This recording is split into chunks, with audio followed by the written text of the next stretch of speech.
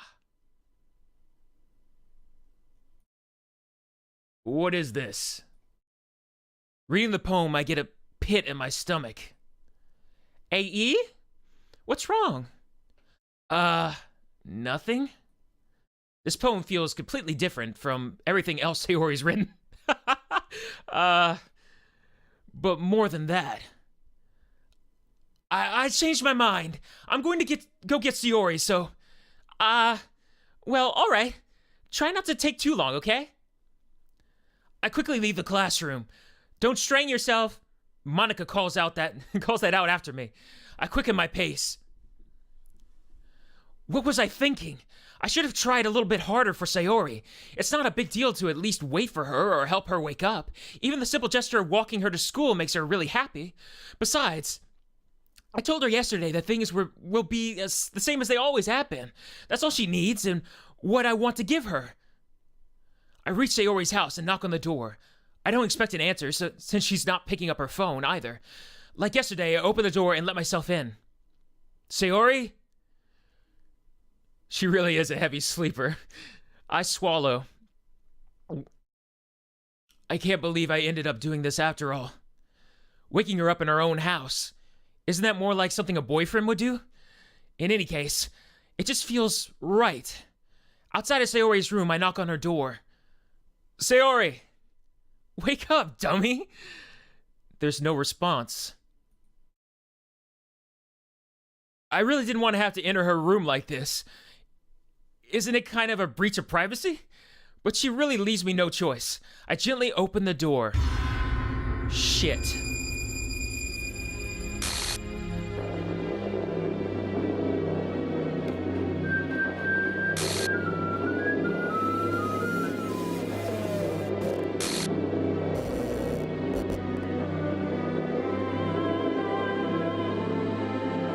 An exception has occurred. File, game scripts, channel 5, replay, line 307, C track back text for... Wait, the game's breaking.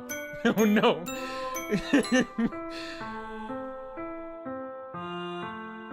What the hell? What the hell? Is this a nightmare? It has to be. This isn't real. There's no way this can be real. Sayori wouldn't do this. Everything was normal up until a few days ago. That's why I can't believe my eyes are showing me. I suppressed the urge to vomit. Just yesterday, I told Sayori I would be there for her. I told her I know what's best and that everything will be okay. Then why? Why would she do this? How could it be so helpless? What did I do wrong? Turning down her confession? That has to have been what pushed her over the edge. Her agonized scream still echoes in my ears. Why did I do that to her when she needed me the most? Why was I so selfish? This is my fault! My swarming thoughts keep telling me everything I could have done to prevent this. If I'd just spent more time with her, walked her to school, and gave her what I know what she wanted from our relationship, then I could have prevented this. I know I could have prevented this. Screw the literature club. Screw the festival. I just lost my best friend. Someone I grew up with. She's gone forever now. There's nothing I can... This isn't some game where I can reset and try something different. I had only one chance, and I wasn't careful enough, and now I'll carry this guilt for the rest until I die. Nothing in my life is worth more than hers, but I still couldn't do what she needed me to do. And now, I could never take it back. Never, never, never, never, never. End.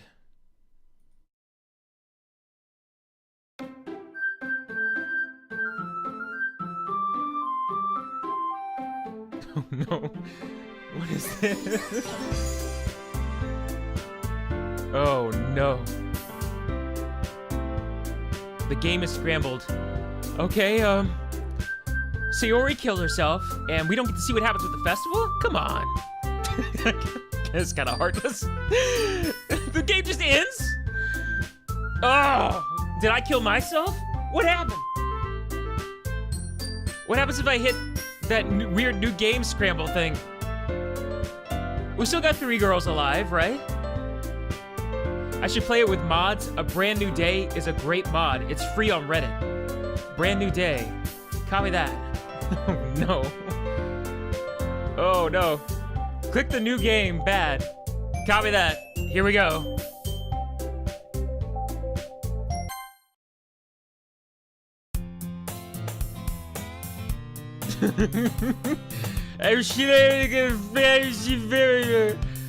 I see an annoying girl running toward me from a distance, waving her arms in the air like she's totally oblivious to any attention she might draw to herself.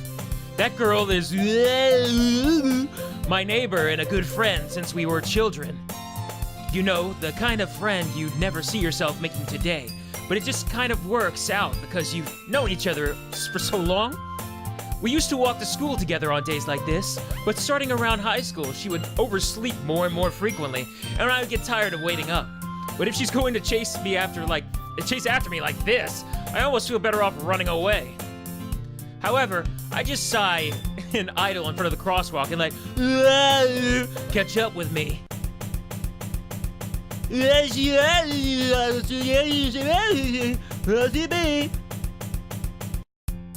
It's an ordinary school day, like any other. Mornings are usually the worst, but being surrounded by couples and friend groups walking to school together. Meanwhile, I've always walked to school alone. I always tell myself it's about time I meet some girls or something like that. But I have no motivation to join any clubs. I'm perfectly content just getting by on the average while spending my free time on games and anime. There's always the anime club, but it's not like there would be any girls in it anyway. The school day is as ordinary as ever, and as it's over before I know it. Oh, and it's over before I know it. Sorry. I'll have to play it another time, then it changes. Copy that. Everything will be the same, just without Sayori. Then you play the game through again, then it ends, and then I'll go from there. It'll go from there. Copy. Copy. Okay. After I pack up my things, I stare blankly at the wall, looking for an ounce of motivation. Clubs. There really aren't any that interest me. Besides, most of them would probably be way too demanding for me to want to deal with. I guess I have no choice but to start with the anime club. Hey? Monica? Monica? My goodness, I totally didn't expect to see you here. It's been a while, right? Yeah, it has.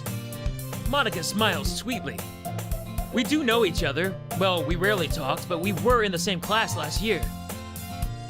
Monica was probably the most popular girl in class. Smart, beautiful, athletic. Basically completely out of my league. So, having her smile at me so genuinely feels a little... What did you come here for anyway? Oh, I've just been looking for some supplies to use for my club. Do you know if there's any construction paper in here? Or markers? I guess you could check the closet. You're in the debate club, right? About that, I actually quit the debate club. Really? You quit? Yeah. To be honest, I can't stand all of the politics around the major clubs. It feels like nothing but arguing about the budget and publicity and how to prepare for the events. I'd much rather take something I personally enjoy and make it something really special out of it. In that case, what club did you decide to join? Actually, I'm starting a new one. A literature club. Literature? That sounds kind of dull. Get ready for Yuri? Oh no. Yuri is hella interesting. Copy, we'll go with Yuri. How many members do you have so far? It's kind of embarrassing, but there are only 3 of us so far. Oh no, they erased Sayori from existence. It's like the butterfly effect. Ashton Kutcher went back in time and killed her. No. It's really hard to find new members for something that's... Oh, no. No, I'm the 4th one. No, there were 4 girls. I'm confusing myself. No, Sayori is gone. Yeah, there were 4 girls. Or maybe there weren't 4 girls. I always walked to the bus stop alone. I have no motivation to see any girls or get on with my life. There's no next door neighbor. It changes the first 4 playthroughs. Copy that. Okay. It's really hard to find new members for something that sounds so boring. Well, I can see that. But it's really not that boring at all, you know? Literature can be anything. Reading, writing, poetry. I mean, one of my members even keeps her manga collection in the club room. Wait, really? Yeah, it's funny, right? She always insists that manga is literature too. I mean, she's not wrong, I guess. And besides, a member's a member, right? Did Monica say she? Hey, AE, by any chance, are you still looking for a club to join? I mean, I guess so, but in that case, is there any chance you could do me a big favor? I won't ask you to join, but if you could at the very least visit my club, it would make me really happy. Please? Well, I guess I had no reason to refuse. Besides, how could I ever refuse someone like Monica? Sure, I guess I could check it out. Awesome! You're really sweet, A. You know that? It's nothing, really. Shall we go, then? I'll look for the materials another time. You're more important. And thus, today marks the day I sold my soul to Monica and her irresistible smile. I timidly follow Monica across the school and upstairs, a section of the school I rarely visit, being generally used for third-year classes and activities. Monica, full of energy, swings open the classroom door. Is Monica just replacing Sayori? Should I pick Monica this time? Who's Sayori? I don't know.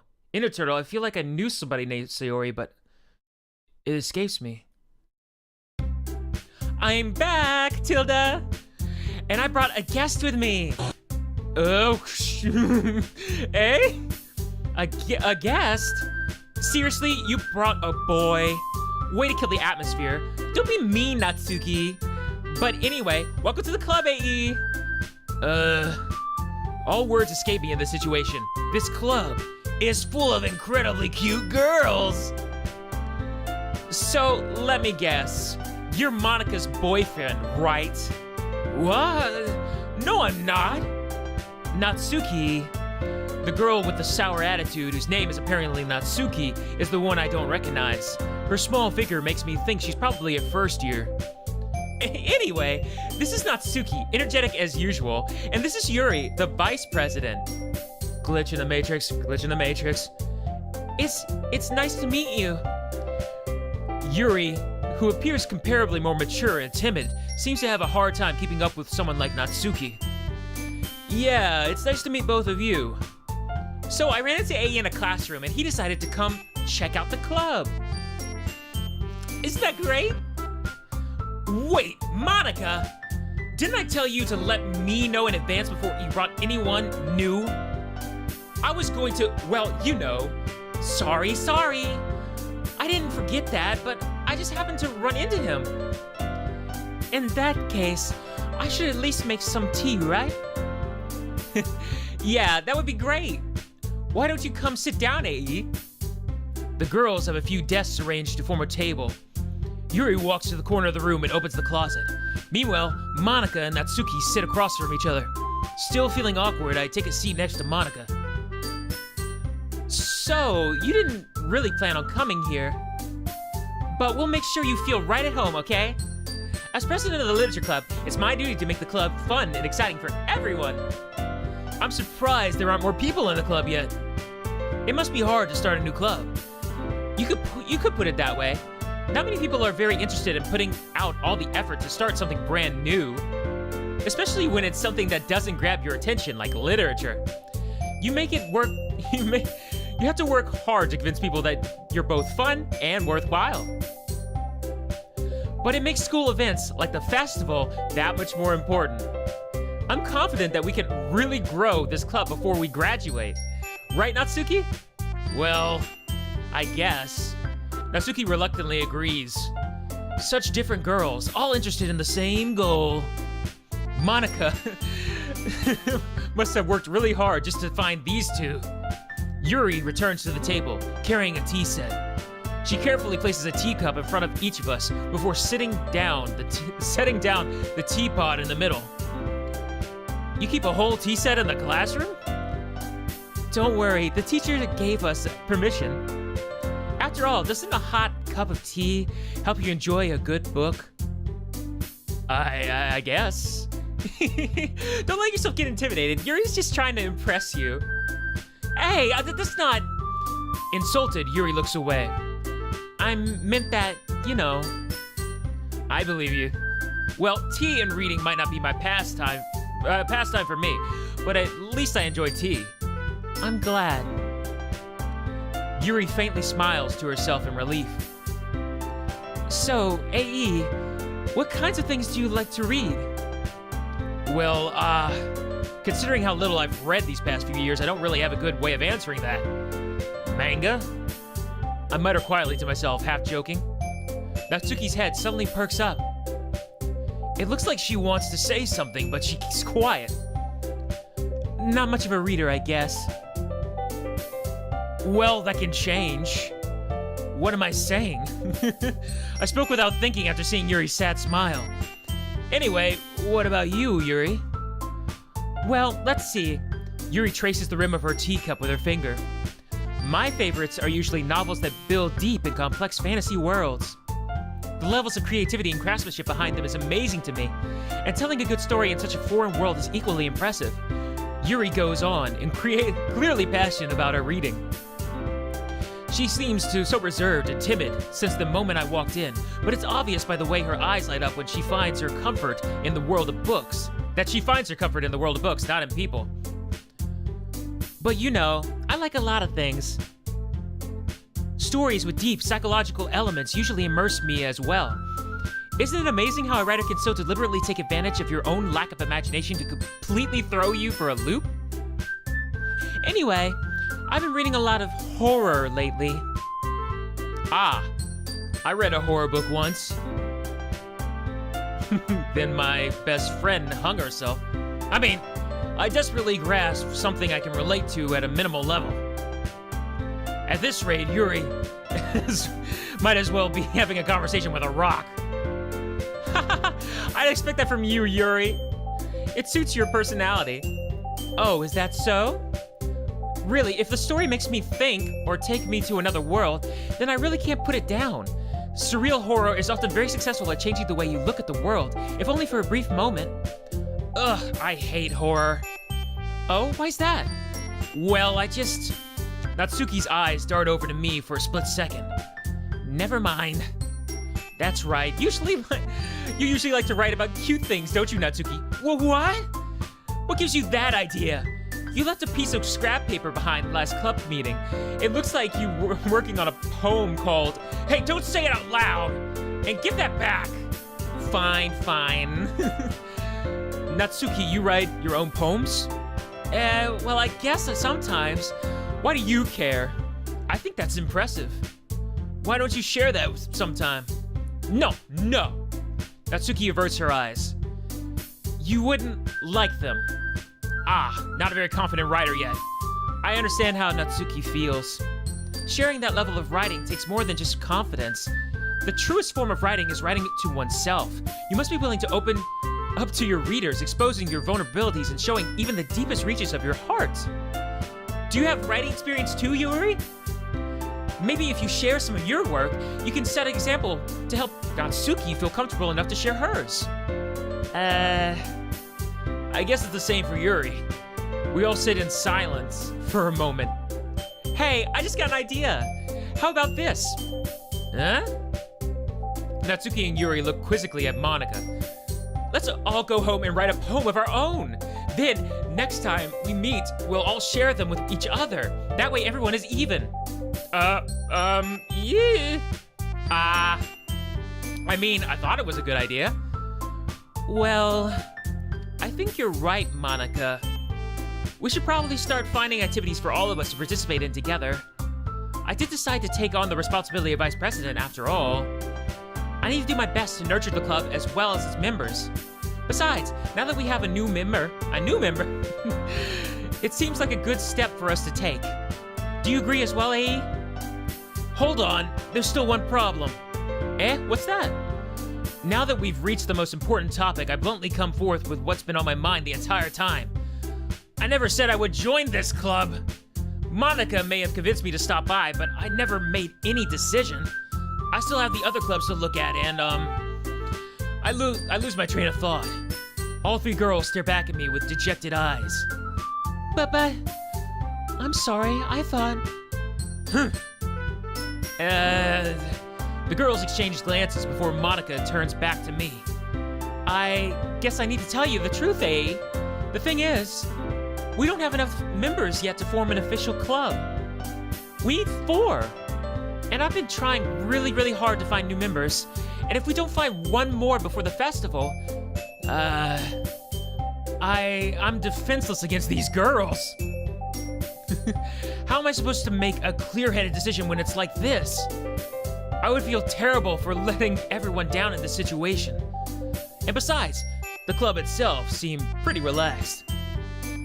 So if writing poems is the price I need to pay in order to spend every day with these beautiful girls... Right. Okay, I've decided then. I'll join the literature club. One by one, the girls' eyes light up. Oh my goodness, really? Do you really mean it, AE? Yeah. It could be fun, right? You really did scare me for a moment. I mean, if you really just left after all this, I would be super pissed. AE, I'm so happy. We can become an official club now. Thank you so much for this. You're really amazing. I'll do everything I can to give you the great time, okay? Thanks, I guess. Okay, everyone. I think with that, we can officially end today's meeting on a good note. Everyone remember tonight's assignment. Write a poem to bring to the next meeting so we can all share. Monica looks over at me once more. AE, I look forward to seeing how you express yourself. Butt out. Yeah. Can I really impress the class star, Monica, with my mediocre writing skills? I already feel the anxiety welling up inside me.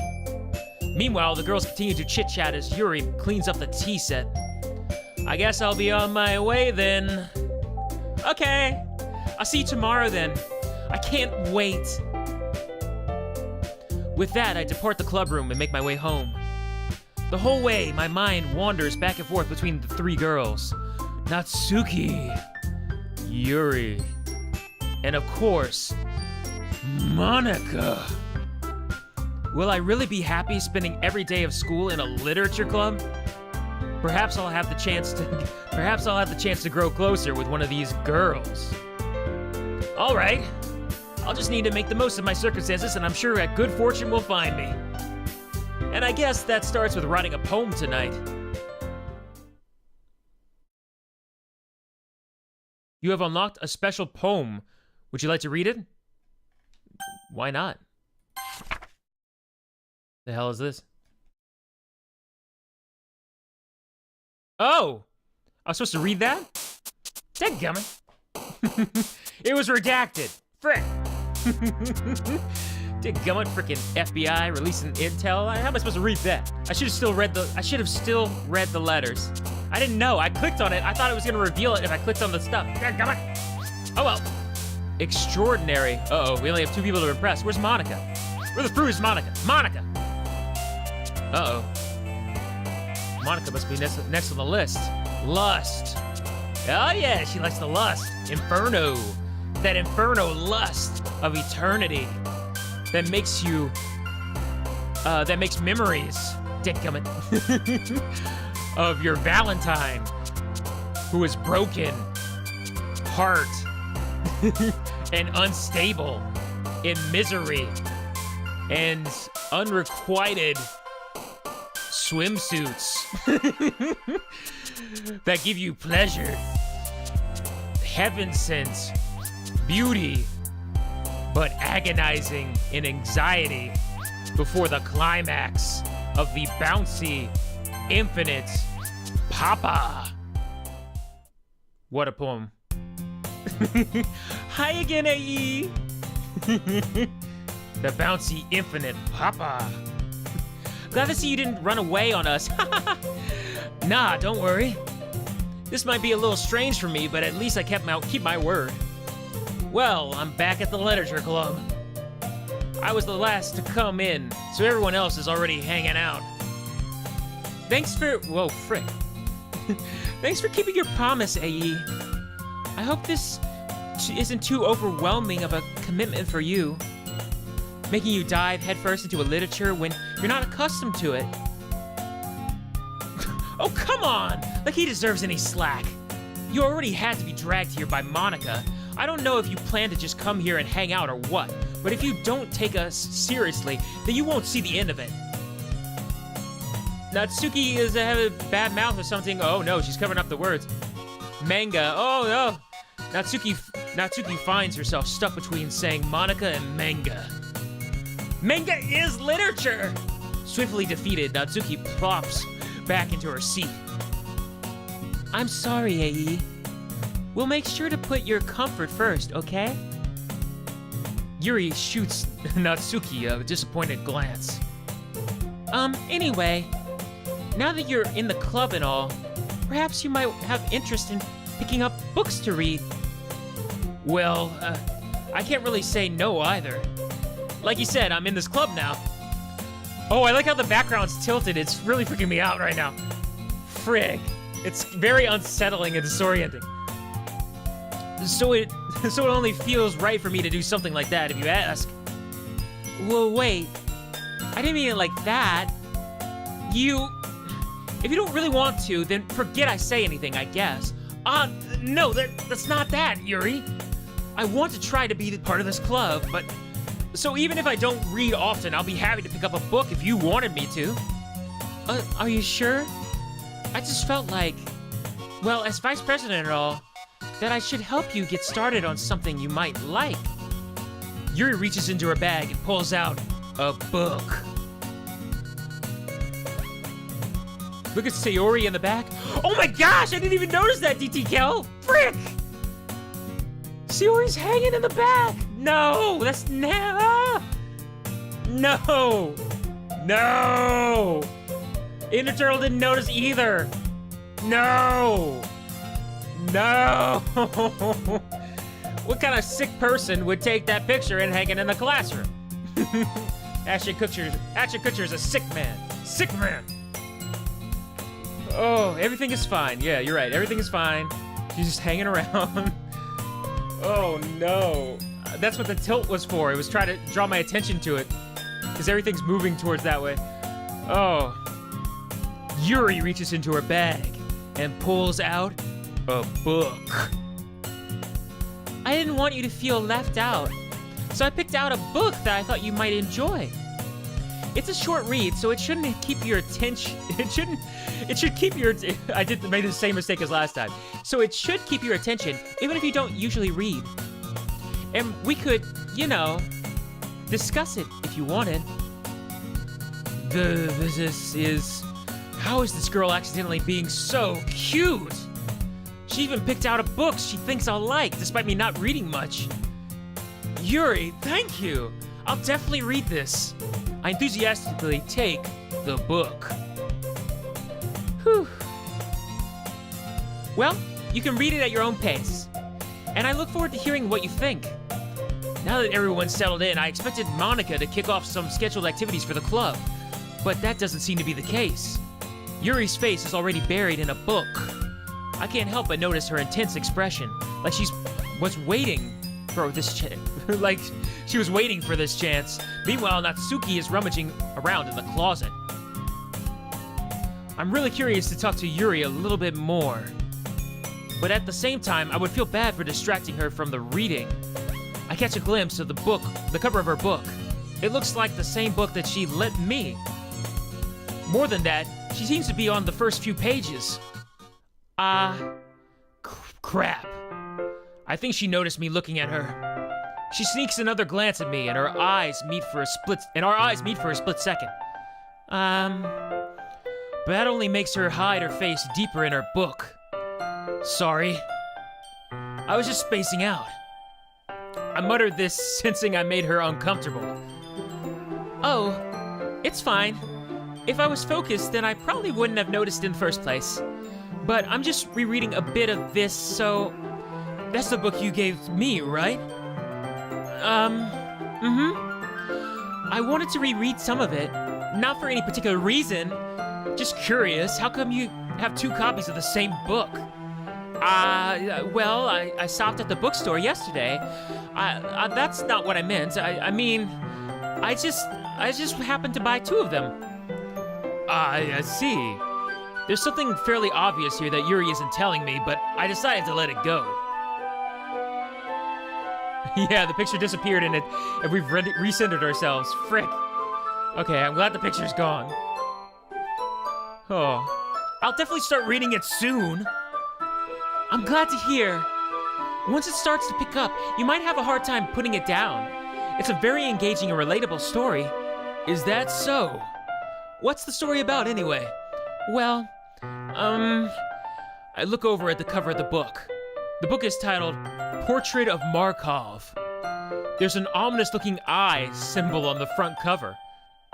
Basically, it's about this religious camp that was turned into a human experiment prison. And the people trapped there have this trait that turns them into killing machines that lust for blood. But the facility gets even worse, and they start selectively breeding people by cutting off their limbs and affixing them to... Oh, that might be a little bit of a spoiler. But anyway, I'm really into it. The book, I mean. Not the thing about the limbs. That's kind of dark, isn't it?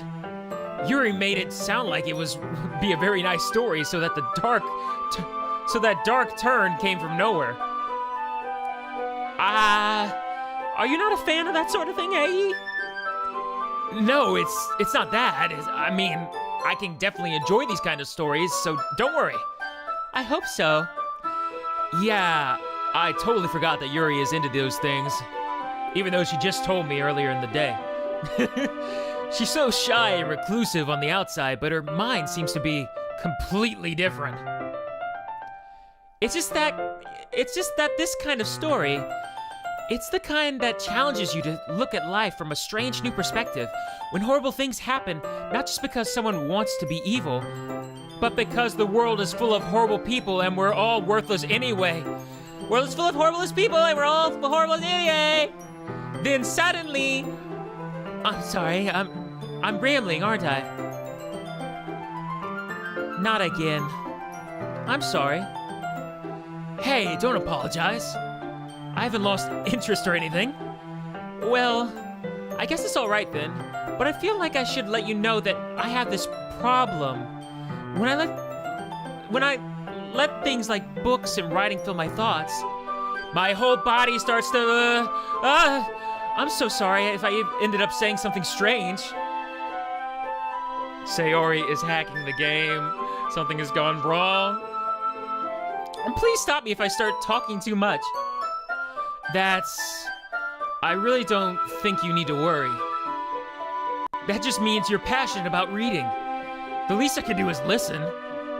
It's a literature club, after all. Well, that's true. In fact, I might as well get started reading it right. Reading it, right? Oh, crap. Yes. I mean, you don't have to, but... What are you saying? Let me just get the book. I quickly retrieved the book that I had put under my bag. All right, it's fine if I sit here, right? I slip into the seat next to Yuri's. Yeah. Are you sure? You seem a little apprehensive. I'm sorry. It's not that I don't want you to. It's just something I'm not very used to. That is, I'm reading in company with somebody. I see. Well, just tell me if I end up distracting you or anything. All right. I open the book and start the prologue. I soon understand what Yuri means about reading in company.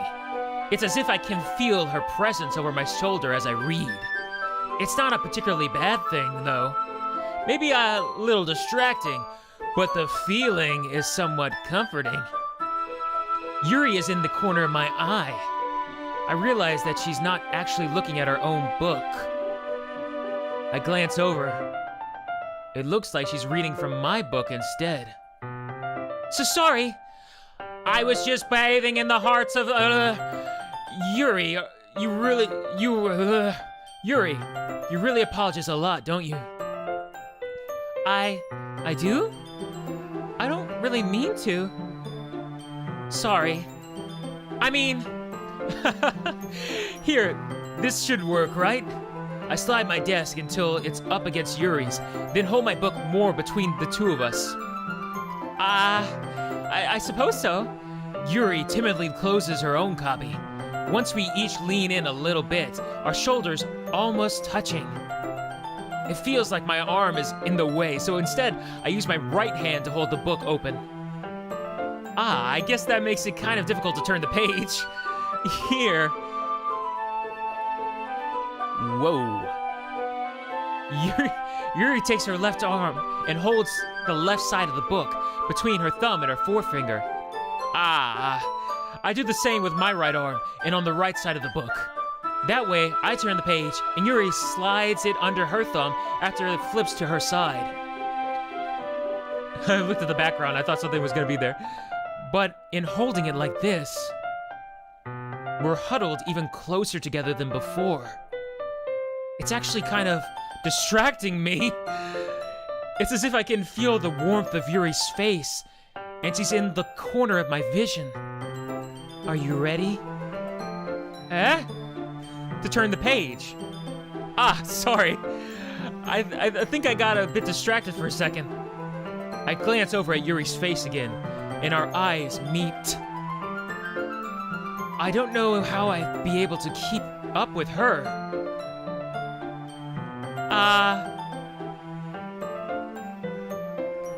I already played for the part you wanted me to, Inner Turtle?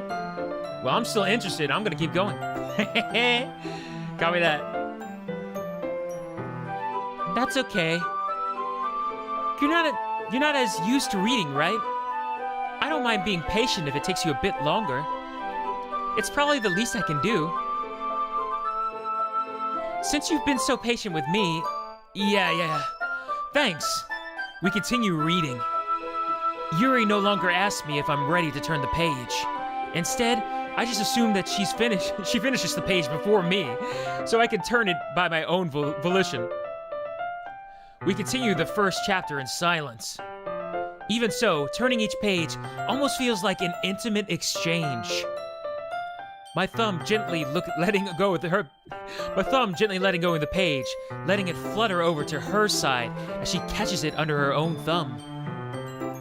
Hey, Yuri. This might be a silly thought, but the main character kind of reminds me of you a little bit. No, I don't relate to this character at all. Definitely not. Really? I was just thinking the way that she second-guesses things she says and all that. That's what you were thinking about. Okay. Sorry. I thought you meant something else about her. Something else?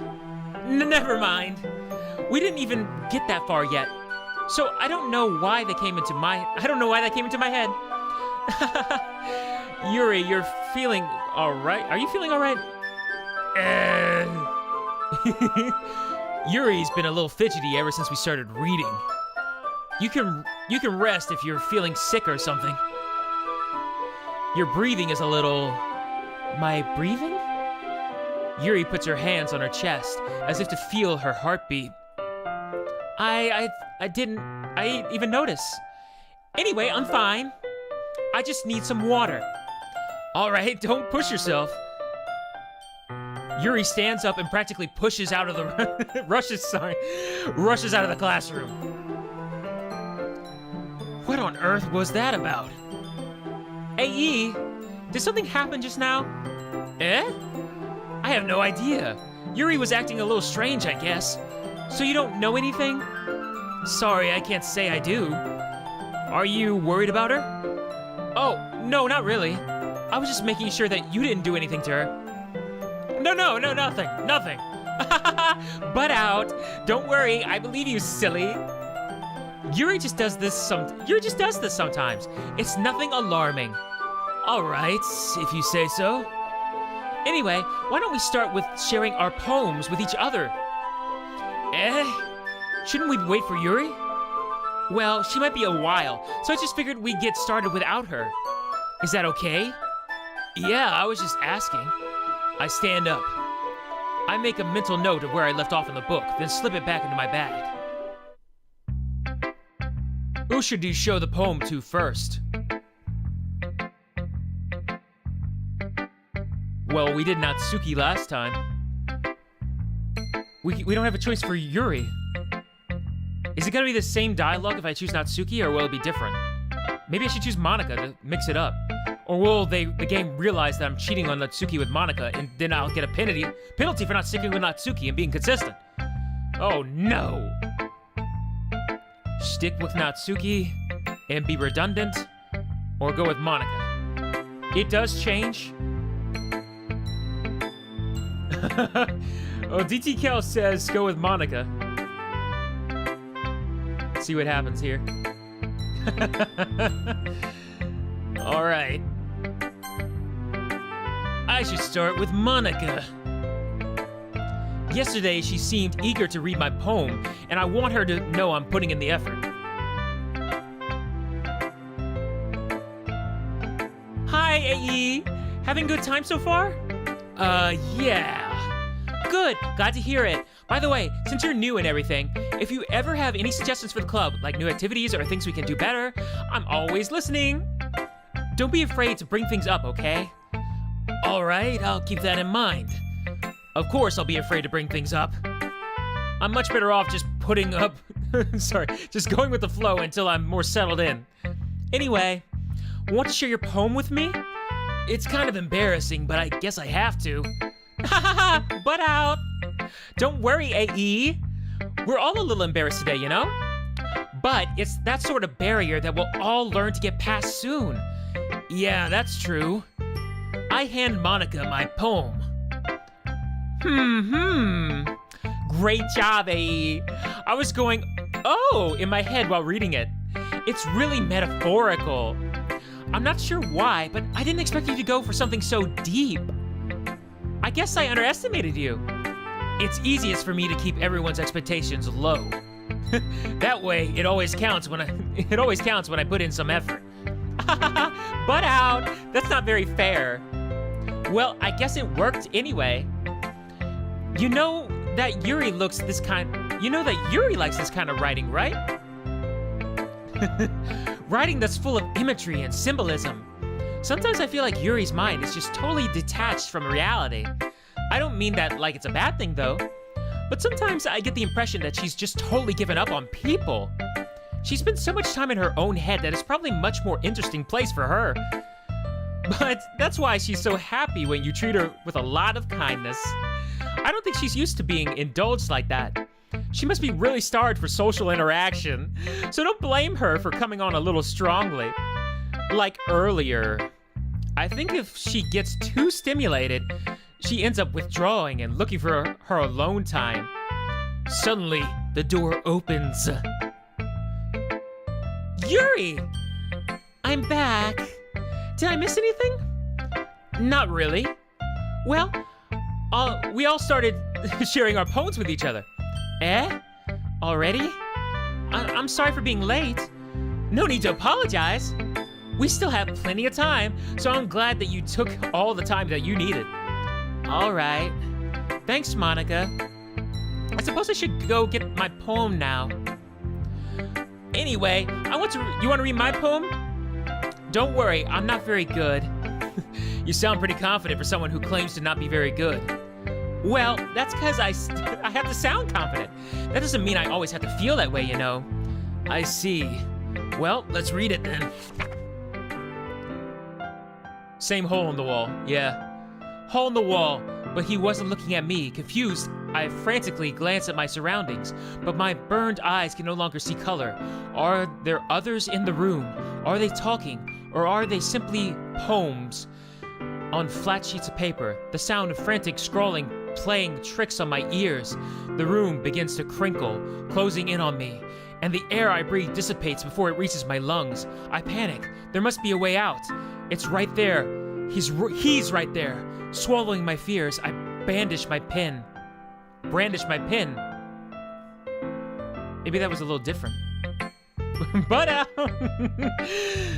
so, what do you think? It's very freeform, like ABC Family used to be. Or is now. If that's what you call it. Sorry, I'm not really the right person to ask for feedback. That's okay. Yeah, that's kind of the style that's gotten pretty popular nowadays. That is, a lot of poems have been putting emphasis on the timing between the words and the lines. When performed out loud, it can be really powerful. What was the inspiration behind this one? Well, I'm not sure if I know how to put it. I guess you could say that I had some kind of epiphany recently. It's been influencing my poems a bit. An epiphany? Yeah, something like that.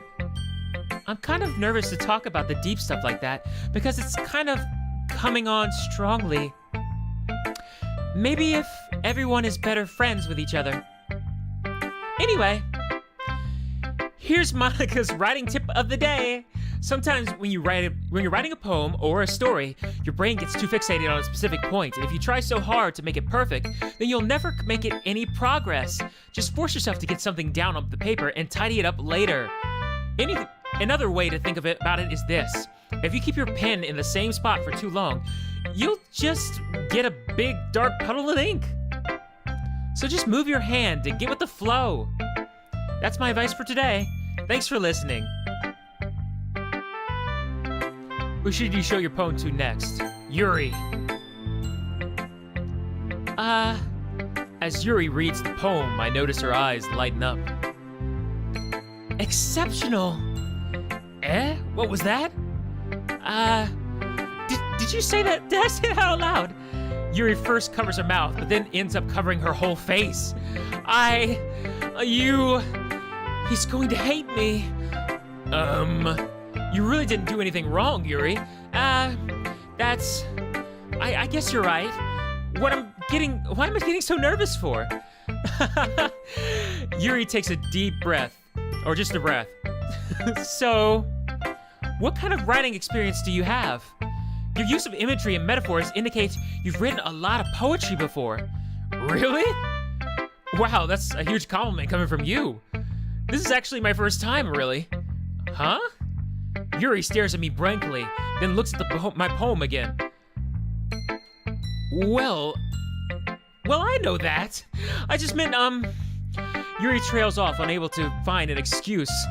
She traces her finger along the words of the poem, as if breaking it down more thoroughly. Yeah. Okay.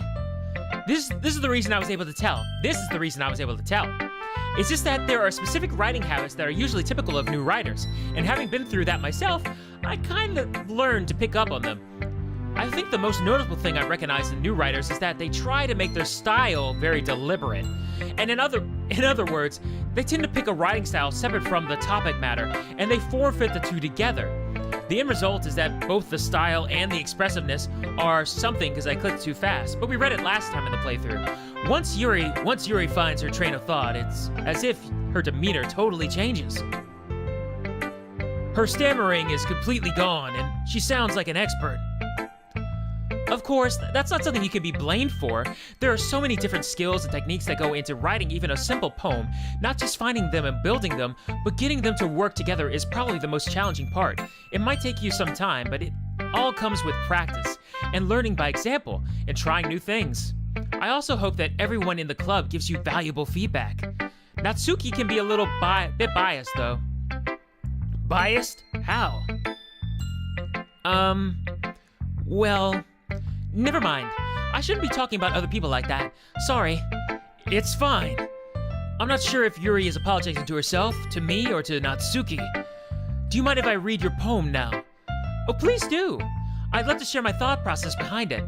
Yuri smiles dreamily as if that's a rare opportunity for her. Which itself is kind of funny. After all, it's supposed to be a literature club. Ghost Under the Lights The tendrils of my hair illuminate beneath the amber glow. Bathing. It must be this one, the last remaining streetlight to have withstood the test of time. The last, yet to be replaced by the sickening blue-green hue of the future. I bathe. Calm, breathing, air. At the present, but living in the past. The light flickers. I flicker back. We read this better the first playthrough. Huh? I'm sorry, I have such terrible handwriting. What? I wasn't thinking that at all. But it took you a long time to read. Well, I just don't read script very often. Hey. I actually think your handwriting is pretty. Eh? That's a relief. Also, I like the poem. Even though it's short, it was really descriptive. It wasn't too short. I usually write longer poems. No, not at all. I'm really glad you liked it. I'll be honest. Since it's our first time sharing, I wanted to write something a little more mild. Something easy to digest, I suppose. Are you into ghosts, Yuri? Actually, the story isn't about a ghost at all, AE. Really? I must have totally missed the point. Well, I suppose you did only glance over it after all, but remember that poets often express their own thoughts, feelings, and experiences in their work. They usually do more than tell a simple story or paint a picture. In this case, perhaps the subject of the poem is only being symbolically compared to a ghost. Lingering in her last remaining place of comfort, unable to let go of the past, and soon to be left with nothing. That's a lot more solemn putting it that way. I hadn't even thought of that. That's impressive. Eh? It's nothing, really. Yours was impressive too, so... Nah, if anything, I could probably learn a thing or two from you. You think so? Yeah, of course.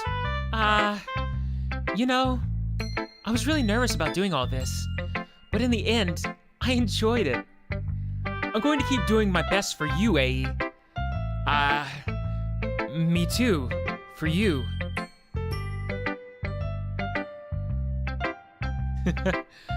Who should I show my poem to next? Natsuki, of course. Yeah. Well, it's about what I would expect for someone like you. That's a little blunt. Well, excuse me. It's not like I said it was bad. It just didn't evoke any emotions. So basically, it's not cute enough for your tastes. Do you want to get smacked? I'll pass. Well, anyway, I guess I need to show you mine. Not that you'll like it. Eagles can fly, monkeys can climb, crickets can leap, horses can race, owls can seek, cheetahs can run, eagles can fly, people can try, but that's about it. Yeah, I told you you weren't gonna like it. I liked it. What? Just be honest. I am. Why are you so convinced that I wouldn't like it? Well, because everyone in high school thinks that writing has to be all sophisticated and stuff. So people don't even take my writing seriously. But that's the point of poems, for everyone to express themselves. Your writing wouldn't make your message any less valid. Yes, exactly. I like when it's easy to read, but it hits you hard. Like in this poem. So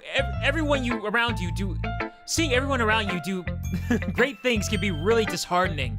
So I decided to write about it. Yeah, I understand. But the other nice thing about simple writing is that it puts more weight on the wordplay. Like, I set up for a rhyme and at the end, but then I made it fall flat on purpose. It helps bring out a feeling in the last line. So you did. I guess more went into it than I first realized. That's what it means to be a pro. I'm glad you learned something. Didn't expect that from the youngest one here, did ya? Yeah, I guess not. I decided to humor her for that last comment. I don't really care about however old everyone is, but if Natsuki is feeling proud, then I won't take that away from her. Do I have a Twitter? Or any way of sending me pictures? I do have a Twitter. It's called A Movie Guy. I rarely check it though. But I do have alerts on my phone, so if you send me something, I would see it. But don't send me anything gross or anything like that, okay? Alright, alright. Whew, phew. I guess that's everyone. I glanced around the room. That was a little more stressful than I anticipated. It's as if everyone is judging me for my mediocre writing abilities. Even if they're just being nice, there's no way my poems can stand up to theirs. This is literature club, after all. I guess that's what I ended up getting myself into. Across the room, Monica is writing something in her notebook. My eyes land on Yuri and Natsuki. They gingerly exchange sheets of paper, sharing their respective poems. As they read in tandem, I watch each of their expressions change. Natsuki's eyebrows furrow in frustration. Meanwhile, Yuri smiles sadly. What's with this language? Eh? Did you say something? Oh, it's nothing. Natsuki dismissively returns the poem to the desk with one hand. I guess you could say it's fancy.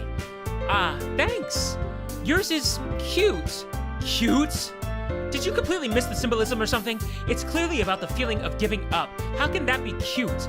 I know that. I just meant the language, I guess. I was trying to say something nice. Eh? You mean you have to try that hard to come up with something nice to say? Thanks, but it really didn't come out nice at all. Well, I did have a couple of suggestions. If I was looking for suggestions, I would have asked someone who actually liked it. Which people did, by the way. Monica liked it, and AE did too. So based on that, I'll gladly give you some suggestions of my own. First of all, excuse me. I appreciate the offer, but I've spent a long time establishing my writing style. I don't expect to change it anytime soon unless of course, I come across something particularly inspiring, which I haven't yet. And A liked my poem too, you know. He even told me he was impressed by it. Natsuki suddenly stands up. Oh? I didn't realize you were so invested in trying to impress our new member, Yuri. Eh? That's not what you're just... Yuri stands up as well. Maybe you're just jealous that AE appreciates my advice more than he appreciates yours. Ha! How do you know he doesn't appreciate my advice more? Are you that full of yourself? No. If I was full of myself, I wouldn't deliberately go out of my way to make everything I do overly cutesy. You? Well, you know what? I wasn't the one whose boobs magically grew a size bigger as soon as AE started showing up. Natsuki! Natsuki, that's a little... This doesn't involve you. Taking out your own securities on others is like that. You know, you really act as young as you look, Natsuki. Me? Uh-oh. Look who's talking. Wanna be edgy, bitch? Edgy? Oh, they're getting darker because Sayori isn't here to rip it up.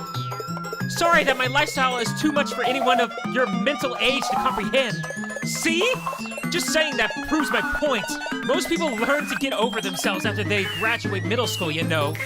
If you want to prove something, then stop harassing others with your own sickening attitude. You think you can counterbalance your toxic personality just because dressing and acting cute? The only cute thing about you is how hard you try.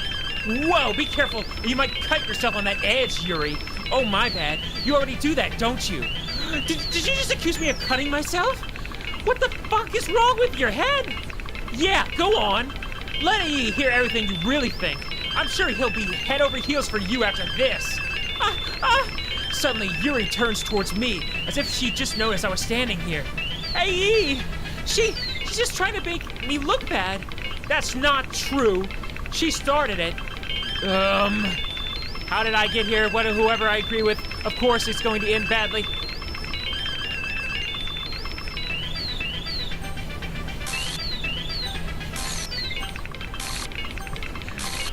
It doesn't matter who I choose. No!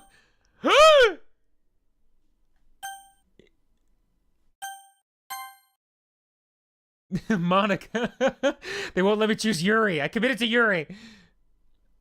Monica, how's it going, man? You good? Everything good? How's Chandler?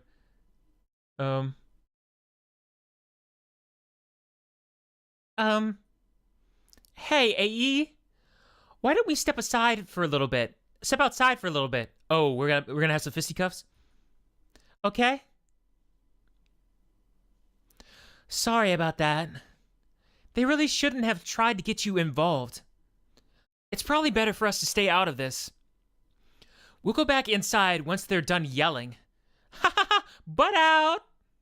Some president I am, right? I can't even confront my own club members properly. I just wish I was able to be a little more assertive sometimes. But I never have it in me to put my foot down against others. You understand, right? Anyway, if this makes you want to spend less time with the others, then that's fine. I'd be happy to spend time with you and you instead. Suddenly, Natsuki runs out of the classroom. She quickly runs away. Oh dear. Well, it looks like they're done. Oh no.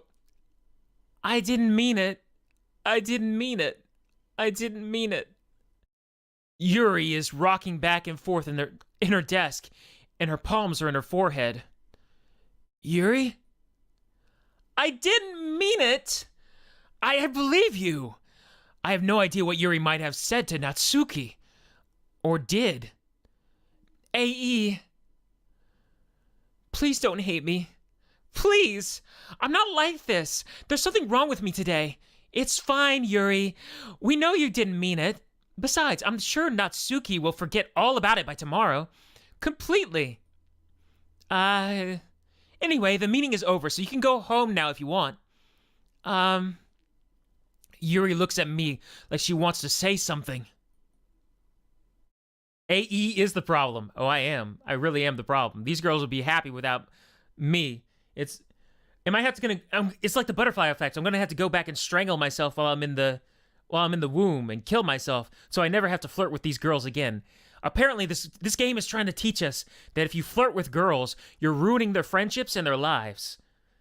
This is anti-male flirting or something propaganda, isn't it?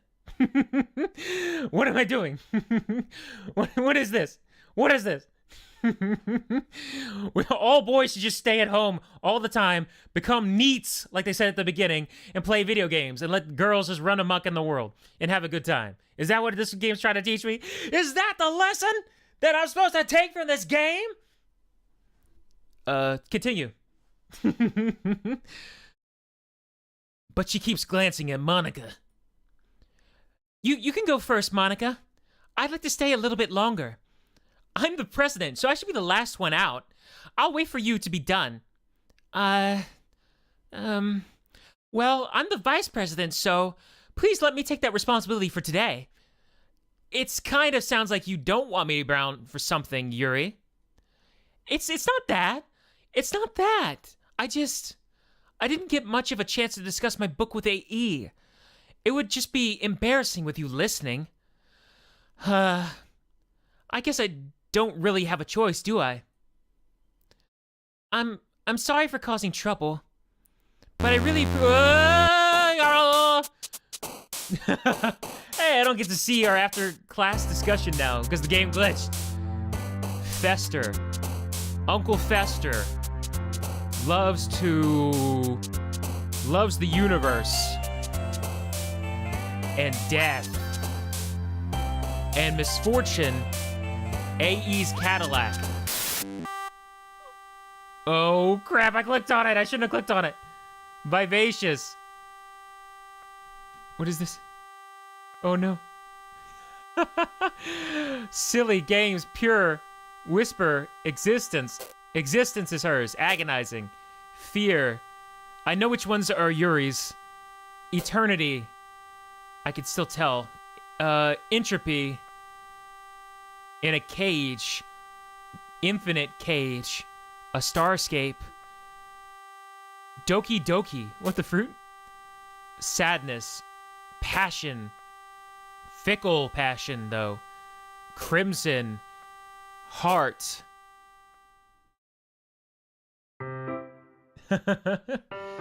Oh man, auto mod blocked you there, DT Kel. I can't touch the auto mod without freezing the game like last time. Sorry about that. Another day passes, and it's time for the club meeting already. I've gotten a little more comfortable here over the past couple days. Entering the club room, the usual scene greets me. Welcome back, AE. Oh, hi, Yuri. I'm not sure if it's me or if it's Yuri's expression, but the weight of yesterday's quarrel still hangs in the air a little. Yuri glances over her shoulder, looking around the room. Natsuki is reading manga at a desk, and surprisingly, Monika isn't here yet. Oh, crap. Suddenly, Yuri takes my arm and pulls me to the corner of the room. About yesterday, I really need to apologize. Nothing like that has ever happened before, and something just came over me, I guess. I wasn't acting mentally sound. Please, don't think we're usually like this. It's not just me, but Natsuki as well. Yuri, I'm happy that you were considerate and apologized. You don't have to worry too much. Even though I've only been here a couple days, I could tell something was off yesterday. Maybe we were just a little extra sensitive because it was our first time sharing poems. But whatever it was, it didn't make me think any less of you. I had already decided that there's no way you could be a bad person. And now that you're apologizing, I know you really didn't mean it. AE, I don't say those kinds of things so frankly. They make me a little too happy. I'm really glad that you're such an understanding person, and I'm glad that you joined this club. Let you be a mod and you'll fix those issues in my absence, Ender Turtle. Also, Yuri likes murder-related things. Oh, I can tell. Oh no. Everything is a little bit brighter with you around, and sorry, what am I saying right now? Hey, are you guys seen Monika? No, I haven't. I was also kind of wondering where she was. Man. Yuri, I'm guessing you haven't either. Yuri is clearly taken aback by how calmly Natsuki is addressing her. No, I haven't. Jeez, this isn't like her at all. I know it's stupid, but I can't help but worry a little bit. What? Why are you looking at me like that?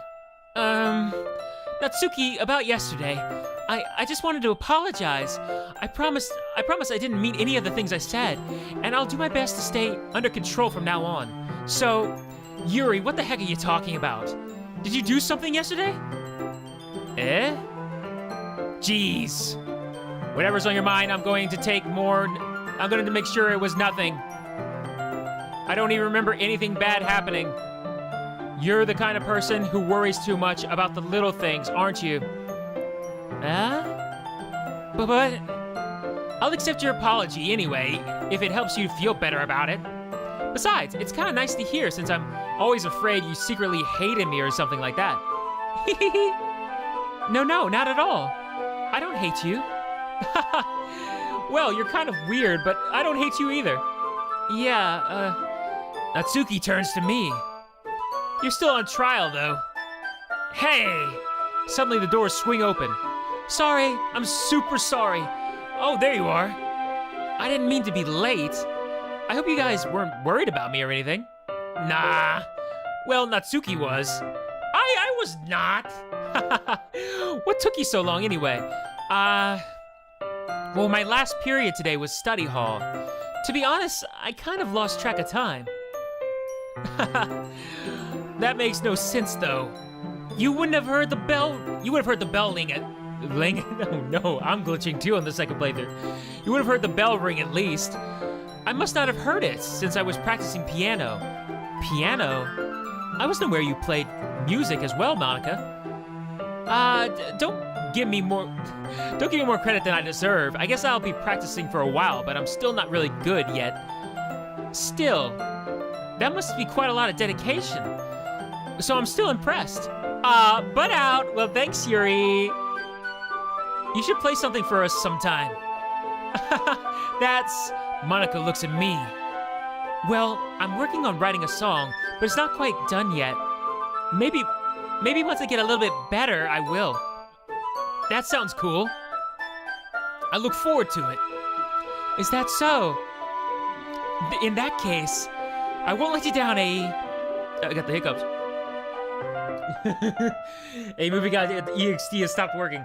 I think he has. Uh-oh. I need to drink some water. Uh-oh. Monica smiles sweetly.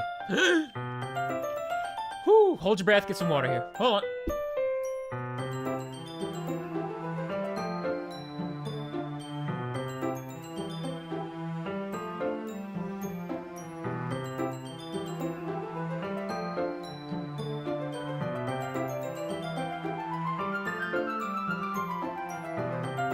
All right, I think we're good. Ah. Hey, King Clutch, how you doing? Welcome to the show. King Clutch, if you don't know what happens in this game already, you're in for some spoilers now, because we got past the point of no return. Something bad happened.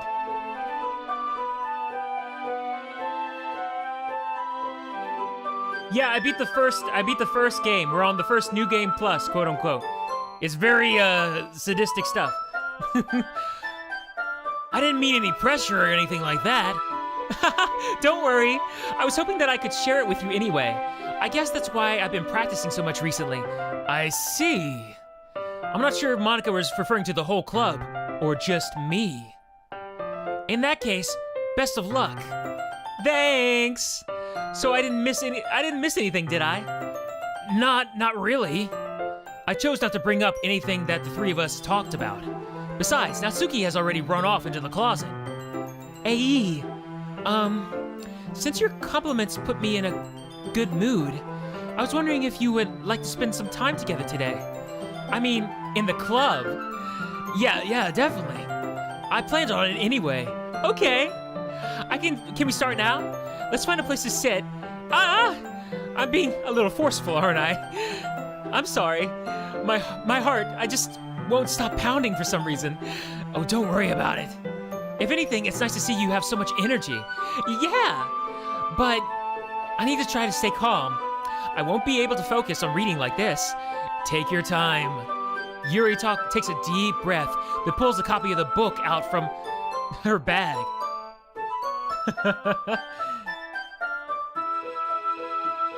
Actually, I have a request.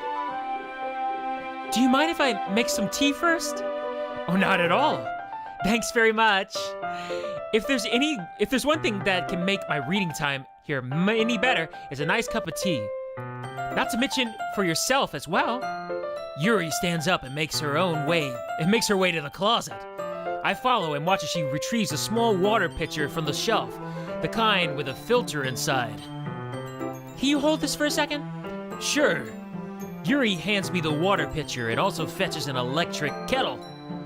I'm going to plug this at the teacher's desk, and then I'll go get some water. She walks past me and sets the kettle down on the teacher's desk. I simply watch her movements. To my surprise, the way she moves really contrasts her speaking mannerisms, especially because of her long legs. Yuri appears elegant and methodical. Okay, may I have the water pitcher? Thanks, I'll be right back.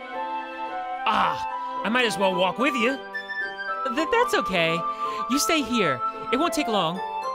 Pitcher in hand, Yuri hurries out of the classroom. Did Yuri leave again? No, it's not like that this time. She's just filling up a water pitcher to make tea. Oh, okay. Butt out! Sorry for misunderstanding.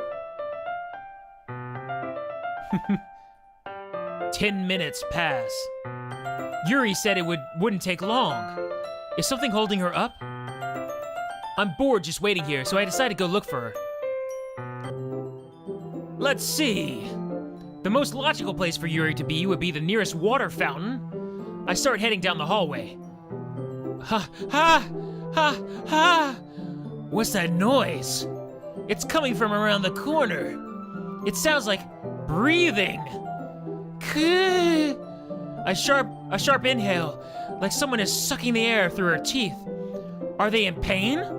I reach the corner and peer around it. Yuri? Ah! A sharp inhale, it's something around the corner. I started looking around the corner. Let's see, I'm bored. Yuri, 10 minutes passed. I'm back! Shit. Oh no. Thanks for waiting patiently. Hey, do you like oolong tea? Yeah. Anything is fine. Very well. Yuri sets the temperature on the kettle to 200 degrees. Now it's time to get the teapot. You really do this properly, don't you? Of course. I shouldn't do any less when I'm making tea for others. Even if I'm not an expert on tea or anything. In that case, you'll only be even more impressed. Well, perhaps I will. Yuri fetches the teapot and begins measuring the tea leaves. To my surprise, she even starts humming a little to herself. You must be in a good mood now. Is that so? I was letting it show, and you noticed. I was doing it a bit of thinking, and I decided that I would try to expressing myself a little bit more. It turns out it's not very hard for me to do. When it's you who's around anyway. That's great, Yuri. You don't push yourself too much. You're always worrying about me, AE. It's very endearing. That's... Yuri wasn't kidding. I don't even know if I can keep up with this. I watched Yuri pour a cup of tea for each of us. AE, I have another request. Do you know if we could sit on the floor today? Why is that? It's a little bit easier on my back. My back. Having back problems. Uh-oh. I almost kicked my hand. There we go. I can read with my back against the wall rather than bending over at my desk. Sorry, I didn't realize. No worries. I just have back pain fairly regularly, so I do my best to manage it. Is that so? I wonder why that is. It's most likely because your posture, right? Always hunched over like that while reading. Yes! I have terrible reading posture, so that's why I have to sit in... No. You guys can't see this because I don't have a camera, but as I read that, I just realized I'm hunched over into the microphone right now. Maybe I should sit up a bit. I don't know. Am I ruining my back here? Ooh. So that's why we should sit on the floor. Fair enough. I'll go ahead and get the book. I retrieve the book from my bag. I have some chocolate as well. It's a bag of small chocolate candies. I take it since it'll go well with tea. Yuri and I then sit against the wall, teacups at our sides. As if in sync, we assume that the same reading position as we did last time, each holding one half of the book. Except this time, our bodies are even closer than to each other. I can't see too well. Huh? Yuri slides closer until our shoulders are touching. How am I supposed to focus on reading like this? Yuri was always kind of cute, but when she's being less apprehensive, it's almost more than I can handle. Your teacup. Yuri hands me my teacup. Holding it with my hand that's not holding the book, I end up in a position that makes it even harder to focus, because now I need to worry about making sure I don't accidentally touch her chest. Meanwhile, Yuri hasn't noticed a single thing. She wears her intense reading expression, and I can only presume that the world around her has faded away. I use all of my willpower to focus on reading. But after a few minutes, I finally managed to relax a little. I put the teacup between my legs and fumble with the chocolate wrapper. Sorry. I briefly let go of the book to finish opening the wrapper. You can have as much as you want. Oh, that's okay. I won't take any. Are you sure? Well, If I touch it, then I might get smudges on the pages. Oh yeah, if she touches it, it will just create a mess. You're right. I didn't even think about that. My bad. No need to apologize. I'll hold the book, okay? Are you sure? Of course. Yuri opens the book with both hands.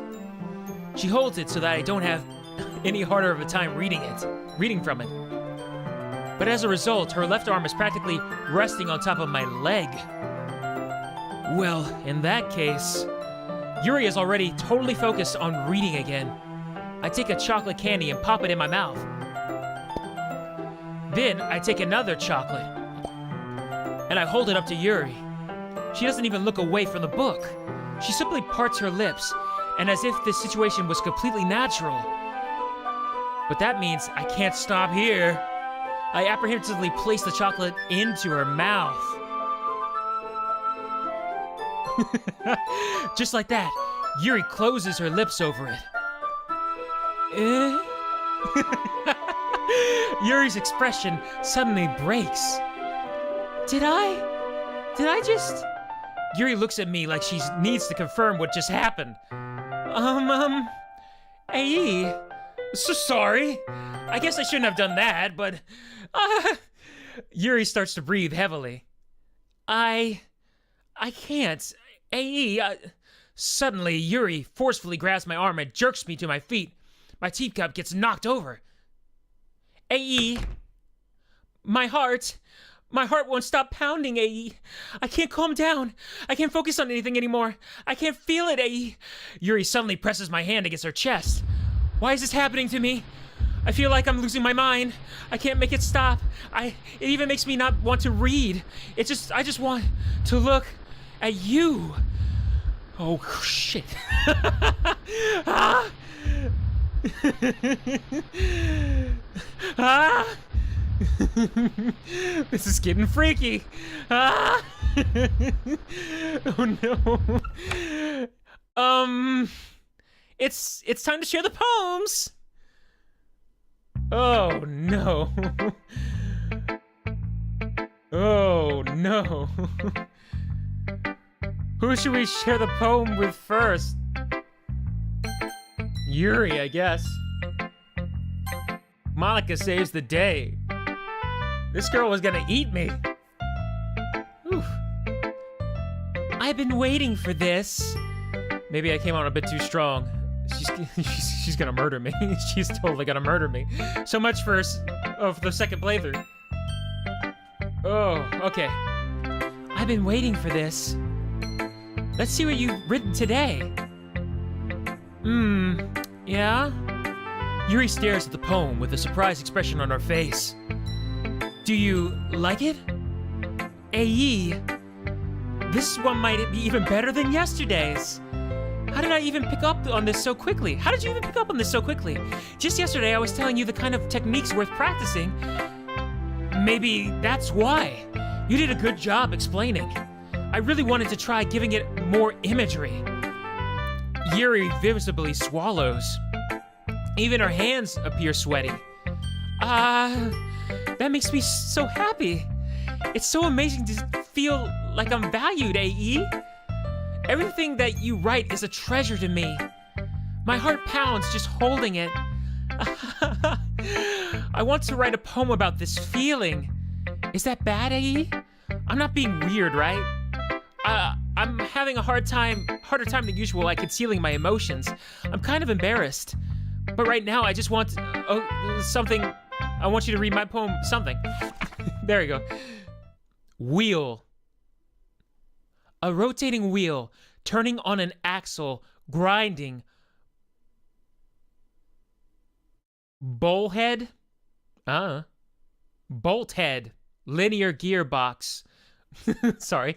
A rotating wheel, turning on an axle, grinding. Bolt head. Linear gearbox. Falling sky. 7 holy stakes. A docked ship. A portal to another world. A thin rope tied to a thick rope. Oh, crap. A torn harness. A parabolic gearbox. A expanding universe. Time controlled by slipping cogwheels, existence of God, swimming with open water in all directions, drowning. A prayer written in blood. A prayer written in time-devouring snakes with human eyes. A thread connecting all living human eyes. A kaleidoscope of holy stakes. Exponential gearbox. A sky of exploding stars. God disproving of existence of God. A wheel rotating in 6 dimensions. 40 years and a ticking clock. A clock that ticks and a second for every rotation of the clock of the planet. A clock that ticks 40 times every time it ticks every second. A bolt head of holy stakes tied to the existence of a docked ship in another world. A kaleidoscope of blood written in clocks. A time-devouring prayer connecting a sky of 40 gears and open human eyes in all directions. Breathing gearbox, breathing bolt head, breathing ship, breathing portal, breathing snakes, breathing God, breathing blood, breathing holy stakes, breathing human eyes, breathing time, breathing prayer, breathing sky, a breathing wheel. The fruit?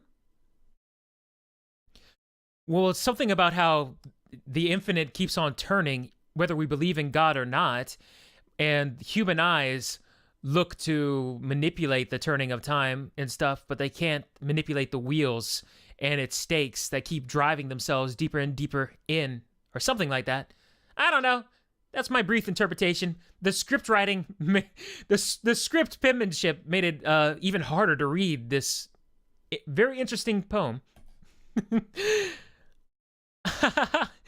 It doesn't really matter what it's about. My mind has been a little hyperactive lately, so I have to take it out on your pen.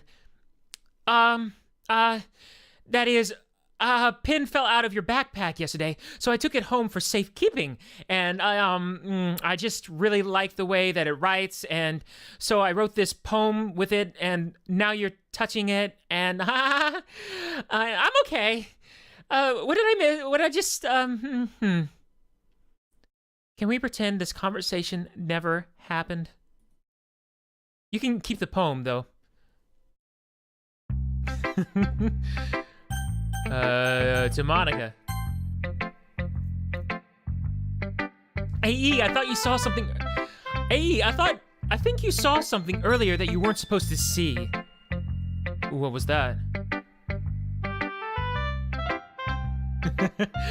I didn't want to have to tell you this, but I don't think I have a choice. It's getting kind of dangerous for you to spend so much time with Yuri. I don't know why, but she seems pretty easily excitable when she's around you, which shouldn't be a problem in itself. But when Yuri gets too excited, she finds a place to hide and starts cutting herself with a pocket knife. Isn't that kind of messed up? She even brings a different one to school every day. Like she has a collection or something. Okay, I'm catching on here that Monica is just evil. The claws, she's sinking her claws into everybody. She wants me for herself, and she's willing to sabotage these other people, talking behind their backs and gossiping. Monica is the real problem right here, not me. I get it now, game. I'm starting to get it. Monica is evil. Monica is evil. She's attractive, and she's flirty, and she looks nice. That's redundant. But she is evil. Frick! She's trying to, now she's getting in Yuri's head. Frick! I mean, it's definitely not because she's depressed or anything like that. Look at that, she's spreading the gossip. There she goes. It sucks that you're into that, King Clutch Knight. Oh, no. I think it's just gets some kind of high from it. I think she just gets some sort of high from it. It might even be like a sexual thing. But the point is, you've kind of been enabling her. I'm not saying it's your fault, though. But I guess that's why I have to explain it all to you. So I think if you keep your distance, that would probably be best for her. While you're at it, don't be shy to spend a little more time with me. Butt out! To put it lightly, I at least have it together in the head, and I know how to treat my club members. Ooh. But anyway, you want to read my poem now? I like the way this turned out, so I hope you do too. Save me. The colors, they won't. The bright, beautiful colors. Flashing, expanding, piercing, red, green, blue, and endless cacophony of meaningless noise. The noise, it won't stop. Violent, grating waveforms, squeaking, screeching, piercing, sine, cosine, tangent, like playing a chalkboard on a turntable. What? Like playing a knife on a breathing rib cage. Endless and endless poem of meaningless. Delete her. Oh crap. Or maybe Sayori is a ghost. Delete her? Look, she's trying to send me a message. Game, you're sending the message on a bit too strong. I get it. Monica is evil, but how are we gonna stop her? Sayori is trying to tell me from the game.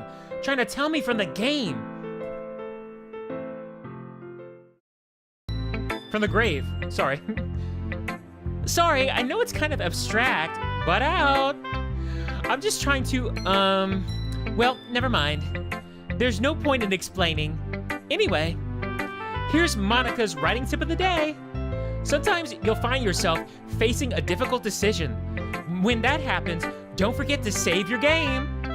What the fruit?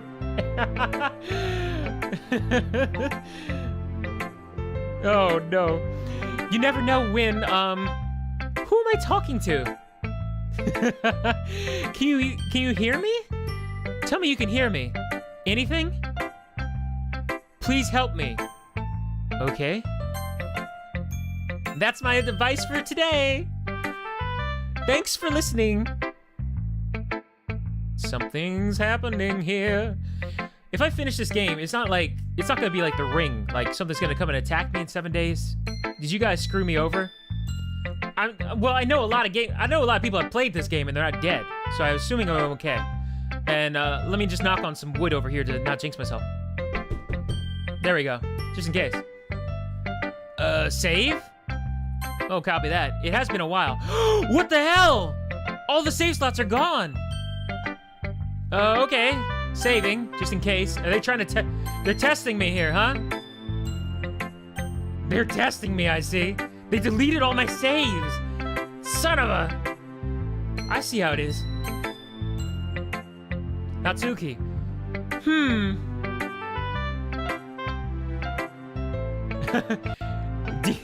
DT played it 4 times. Chill. Copy that. Good to know. Good to know. Sayori doesn't exist. She might actually exist. For all I know, this is a cursed game. That's why it's free. You spread the curse to somebody else. You have to recommend it to somebody else. And if they play it, then you're off the hook. It's like It Follows, isn't it? You just keep passing it on the disease, right? Crap.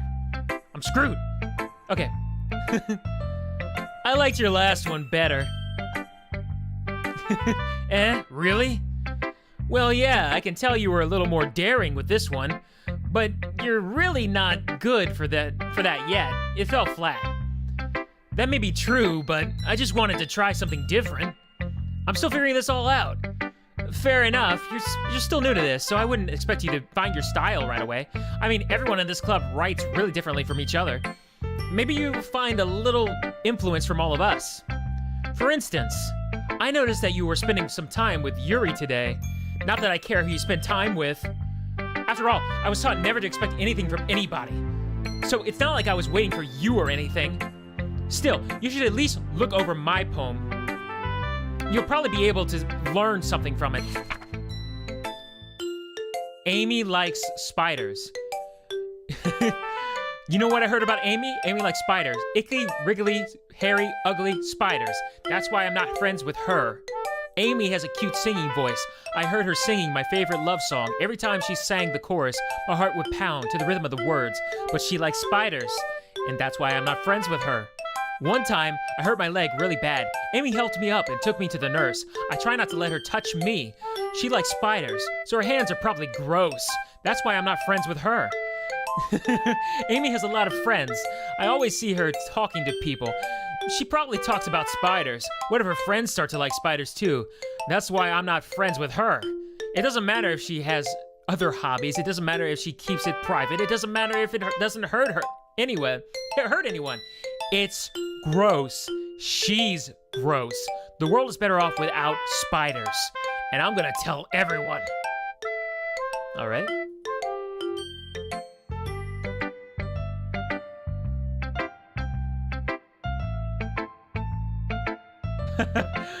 I know too much. By Friday, I will be eliminated in real life. Oh no, King Clutch and Ninja Turtle, don't say things like that. No. Do not do it, King Clutch. Do not do it, King Clutch. Call that hitman off, all right? All right? I promise I'll finish the game. Not bad, right? It's quite a bit longer than yesterday's. Yesterday's was too short. I was just warming up. I hope you didn't think that was the best I could do. No, of course not. Anyway, the message is pretty straightforward in this poem. I doubt I have to explain it. Like, anyone who agrees that subject matter of this poem is an ignorant jerk. Anyone with a great one? Everyone has some kind of weird hobby or a guilty pleasure. Something that you're afraid of if people find out. They'd make fun of you or think less of you. But that just makes people stupid. Who cares what someone else thinks as long as they're not hurting anyone and it makes them happy? I think people really need to learn to respect others for liking weird things. Such as two girls in this very club whom I respectively won't name. Kind of ironic that even in my one place of comfort, I can't even have people respect me. Jeez, now you're making me complain too much. What did I do? What did I do? For what it's worth, I respect you. Well, I guess thanks. But it's kind of obvious that you respect Yuri more. So, whatever. We're done sharing, so you can leave now. You have unlocked a special poem. Would you like to read it? Yes.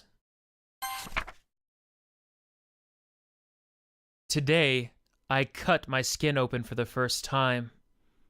It was exhilarating. I think I understand how Yuri feels now. I'm supposed to be responsible one, though, so I don't think I'll be doing it again, unless I decide to kill myself. I left a memento of the occasion below. Is this Monica? Shh. Dear. Okay, everyone. We're all done reading each other's poems, right? We have something we need to go over today, so if everyone could just come sit at the front of the room. Is this about the festival? Well, sort of. Do we really need to do something for the festival? I like these blood splatters coming up on the screen. It's not like, oh, and that ripping noise, that cutting noise every time you hit the... It's not like we can put together anything good in just a few days. This is gonna mess up my vision for a second. Oh, we'll just end up embarrassing ourselves instead of getting in any new members. That's a concern of mine as well. Uh-oh.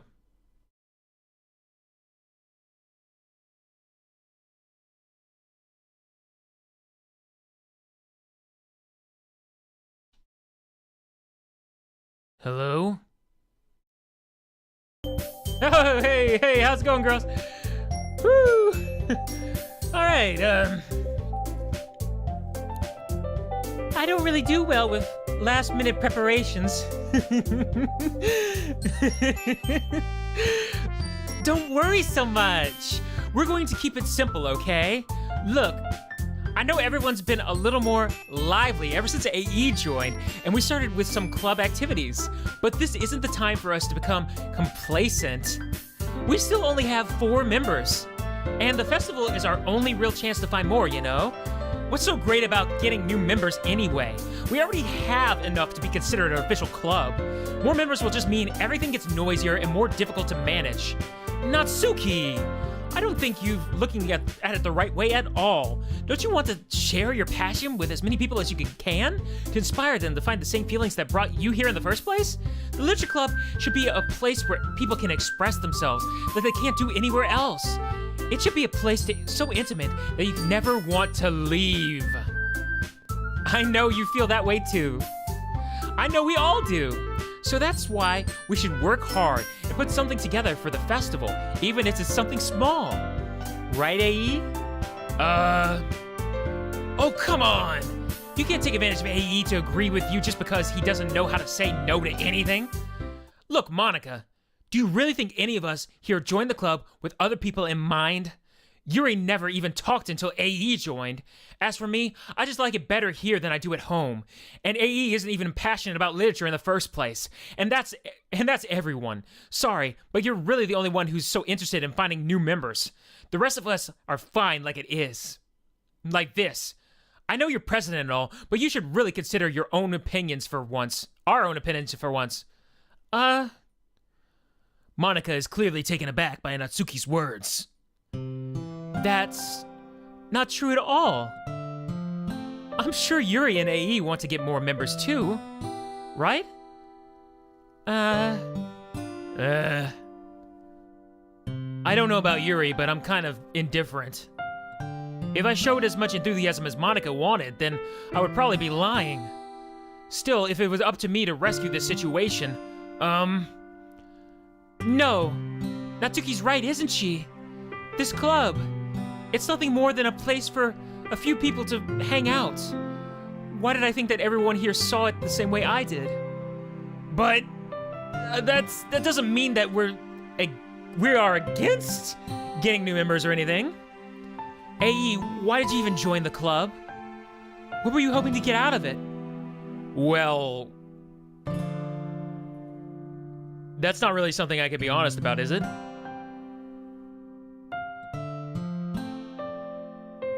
In fact, if I remember, you weren't even given a choice not to join. Monica sits down and stares at her desk. What's the point of all of this anyway? What if starting the club was a mistake? Now you've done it, Natsuki. What? Me? I just spoke my mind. Is it a crime to be honest? It's not about being honest. It's about word choice. Besides, you have no right to speak for everyone else in the club like that. You don't understand at all. I just want a place that feels nice to hang out with a few friends. Is there a problem with the club being that for me? There aren't many places like that for me. And now Monica wants to take it away from me. She's not taking that away. No, AE. It's not the same. It won't be the same with the direction she wants to take it. If I want that, then I could have just joined in any other stupid club. But this one, I mean, at least for a little bit of time, things were nice. Natsuki starts packing up her things. I'm going home. I feel like I don't belong here right now. Natsuki ignores Yuri and walks right out of the classroom. This is bad. I don't know what to do. Well, do you have an opinion on the festival? I don't. I'm kind of indifferent, I guess. Who cares about the obnoxious brat? I mean, I like how nice and quiet the club is right now, and I'm just happy with you here. But still, I'm the vice president. It's not right for me to ignore my responsibilities like that. Nobody would cry if she killed herself. I should do my best to consider everyone's perspective and make the decision that's right for the club. But what about you, AE? What do you want to get out of this club? Yuri repeats the same question as Monica. I decide giving an indirect answer is better than nothing. I think the most important thing is for everyone to get along, and for the club to provide something that you can't get anywhere else. I don't think it's about how many members, but rather the quality of each member. That's what will end up making the Literature Club a special place. I see. I really agree with you. Each member contributes their own qualities in a special way. With each change in members, the identity of the club as a whole will change too. I don't think that's necessarily a bad thing. Stepping out of your comfort zone once in a while, you know? So if you would like to help Monica with the festival, then I'm on your side as well. Alright. Well, maybe we can all talk to Natsuki tomorrow. Yuri nods. Hey, Yuri. Eh? I know things were a little awkward yesterday, but I feel like you deserve to know that I still think you're a wonderful vice president, and also a wonderful friend. Monica, I want to do everything I can to make this the best club ever. Okay? Me too. Yeah. Let's all go home for today. We'll talk about the festival tomorrow. Okay. I look forward to it. Shall we go, AE? Please don't take this the wrong way, but I'm going to chat a little bit with AE before we leave, just to see what he thinks of his time here and all that. It's important to me as president. Yuri looks a little troubled, but she doesn't protest. Okay. I trust your judgment, Monica. In that case, I'll see the two of you tomorrow. See you tomorrow! Monica waves as Yuri exits the classroom. Whew.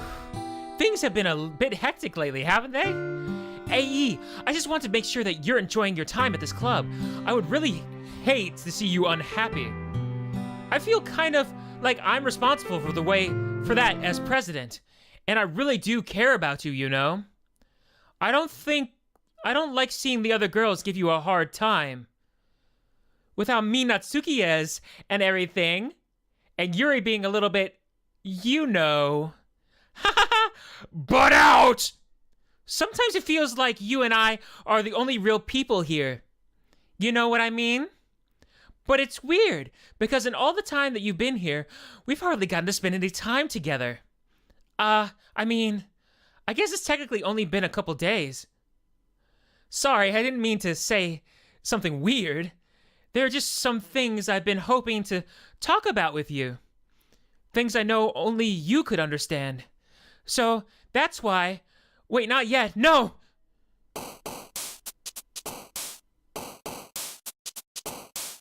Oh, man. It's a beautiful, happy game. Her eyes were dripping blood. Oh, I didn't notice either. I was looking at the text most of the time. I saw that one time that it got pierced. Murder and blood. Oh, my gosh. All right, we're investing in Yuri again. Here we go. Treasure. No. Peaceful. Beauty. Landscape. Sure. There you go. Effulgent landscape. Wait a minute! They have Monica off the screen. That's hilarious. I could still pick things that'll satisfy Monica, but they're not giving me clues. Oh, wait. Oh, I can hide them. 111 out of 20. What is going on? Oh, no. Essence. Marshmallow. There you go, Monica. There's a little bit. Contamination. Fireworks. Hurt. Suicide. Papa. Time. Tragedy. What the hell? She popped up with a skull face. What's happening? Extreme. Hopeless. There's multiple Yuris. Imagination. Fickle. Loud. Cry. Melancholy. Blanket. Atone. Hi, AE. I've been waiting for you. Are you ready to continue the reading? I brought my best tea yet. Monica! I told you not to... Is she really late again? Inconsiderate as usual, Natsuki. Excuse me? Must you always interrupt my conversations with your incessant yelling? What are you talking about? You say that like I do it on a regular basis or something. I just wasn't paying attention, okay? I'm sorry. Seriously. What's gotten into you lately? Me? No, nothing. Is it really that bad? See, it is something. I'll get over it. It's not even anything noteworthy. I've just been feeling a little on edge lately. Anyway, why don't we don't need to talk about it. Well, I just feel like I needed to bring it up. It's not like I really care or anything. Oh, man. On the last one here again. Well, AE just walked in too. Were you practicing piano again? Yeah, but out. You must have a lot of determination. Starting this club and still trying to make it time for piano? Well, maybe not determination, but I guess passion. It motivates me to work hard for the festival and, Right. I forgot. What about that? What about that, Natsuki? We were all talking yesterday and, well, we decided that we would like to support the festival as well. However, I understand how you feel about not wanting the club to change. I think we all kind of feel that way. So long as we're all working together, this club will never become something we don't want, though. Also, if you help us out with the festival, then I'll buy you a new manga. Sorry, that last part was really funny. Look, I did some thinking about it yesterday, and I was a little more hostile than I meant to be. I guess I really felt threatened or something. But I know this is something we're all doing together. Another new member... Oh, no. Dumfo, yes, it is my first playthrough. This is the second stage of the first playthrough. Second time hitting the new game button. Another new member wouldn't hurt as Another new member wouldn't hurt as long as they're cool. And I guess another girl would be nice this time. But more importantly, I would hate to see the event suck just because I chose to back out. I'm a pro, you know. So I'm gonna help too, and we'll make it sure it's done right. Thank goodness. Isn't that great, Monica? Monica? Ah? Yeah, that's wonderful. It wouldn't be the same without you, Natsuki. Anyway, AE, but out. What do you want to do today? I was thinking we already have plans today. Ah. Is that so, Yuri? That's correct. AE is already engaged in a novel we're reading together. Aren't you glad I'm already gotten him into a literature, Monica? I suppose. I was just... Actually, it doesn't matter. It really doesn't. You guys can do whatever you want. Yes! Thank you for understanding, Monica. Actually, I have a request. Do you mind if I make some tea first? Not at all. Every time she's making tea, the game seems to make me think that she's cutting herself when she's making this tea. Thanks very much. If there's one thing that can make my reading time here eating better, it's a nice cup of tea. We know. Not to mention for yourself as well. Yuri stands up and makes her way to the closet. I follow and watch as she retrieves a small water pitcher from the shelf, the kind with a filter inside. This is the exact same as yesterday. Can you hold this for a second? Sure. Yuri hands me the water pitcher and also fetches an electric kettle. I'm going to plug this into the teacher's desk, and then I'll go get some water. She walks past me and settles the kettle down on the teacher's desk. I simply watch her movements. To my surprise, the way she moves really contrasts her speaking mannerisms, especially because of her long legs. Yuri appears elegant and methodical. Okay, may I have the water pitcher? Thanks, I'll be right back. Ah, I might as well walk with you. That's okay. You stay here. It won't take too long. Pitcher in hand, Yuri hurries out of the classroom. Ah, did Yuri leave you again? No, it's not like that this time. She's just filling up the water pitcher to make tea. Oh, okay, but out. Sorry for misunderstanding.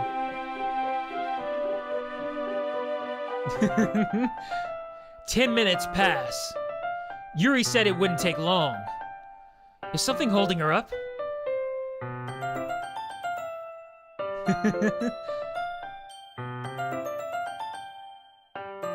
It's pronounced fox, besides the spelling. Copy that. Copy that, dumb fox. Or folks. Or is it folks or fox? Crap, I'm reading that wrong. Faux? Maybe it's Faux. Sorry. Faux. Crap. Stream delay, I can't really tell. Sorry. Alright, I'm bored just waiting here, so I decided to go look for her. Remember what happened last time. Let's see. The most logical place for Yuri to be would be the nearest water fountain. I start heading down the hallway.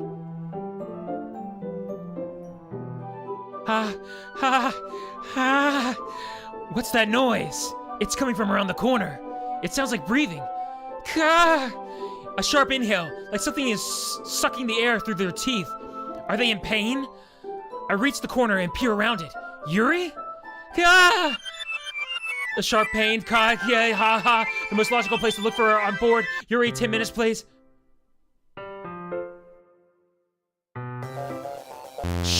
Oh no! Oh! Wait. How did I... Sorry, I just had a really weird deja vu.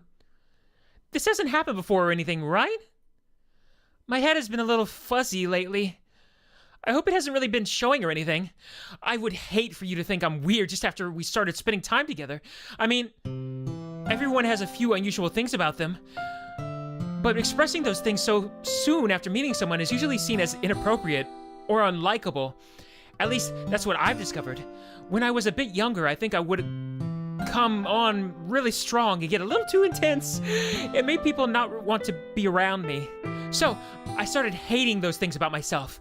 My obsession with certain hobbies. And the way I can't control myself when I get too excited about something. So, I eventually stopped trying to talk to people.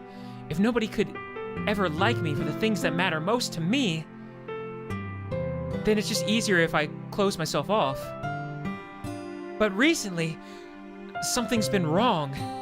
I don't know what it is, but every time we come to the club, my heart starts to go crazy. Like it's going to rip out of my chest. It overwhelms me with the energy and emotion that I can't let out. It's been making me do weird things. I don't know why it's happening. AE, is it just me, or has Monica been acting a little off lately? She's always been a sweetheart ever since I joined the club. But recently, I've been feeling something sharp whenever she's around. I'm not crazy, right? Please tell me I'm not crazy. I couldn't say anything before because she was always listening, but finally we're alone. Can't we just stay here for a while? Yeah. I just want to stay here. I just want the two of us. We can stay here until the club ends. And then we'll have the club room all to ourselves. Nobody to interfere with our reading time. Nobody to make me feel like stabbing myself in the...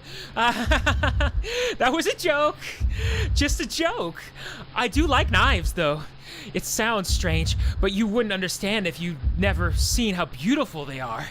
I have an idea. Why don't you come over to my house sometime? I could show you my collection. I've gotten them all from various artisans, and I make sure to give them all their fair share of use. I don't want them to get lonely or anything. Nobody deserves to be lonely. Nobody. And that's why I'm so happy you joined the literature club, AE. Now we don't have to be lonely anymore because we have each other every day. That's all we need. You know what? Let's quit the literature club. No, there's no need for us to be around Monica's slimy tongue anymore. Not to mention that other pathetic child. We can walk together every day after school and read together, eat together, sleep together. Doesn't that sound perfect? It's everything we could ever want. Isn't that why you joined the club in the first place? It's almost like it was fate. Fate that we would meet each other. And now we get the the happy ending that I've patiently waited years for. Will you do that with me, AE?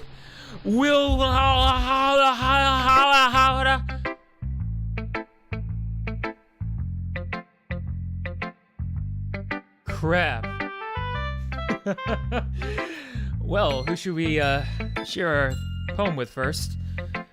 Yeah, you guys are right. I would share my poem with Yuri, but she does appear to be a crazy bitch. I don't curse often, but woo! All right. We'll stick with Yuri anyway. See where this goes. Yuri. Delete. Hold on. Let me make sure I have the game saved here. Overwrite, yeah. They deleted my saves last time. It was freaky. Yuri. Finally. Yuri holds my poem to her face and takes a deep breath. I love it. I love everything about it. Hey, I want to take this home. Will you let me keep it? Please. Sure, I don't care. You're too nice to me, AE. I've never met anyone as nice as you. I could die. Not really, but I just don't know how to describe it. It's okay to be feeling this way, right? It's not bad, right? Yuri holds my poem to her chest. I'm going to take this home with me and keep it in my room. I hope that it makes you feel good when you think about me having it in my room.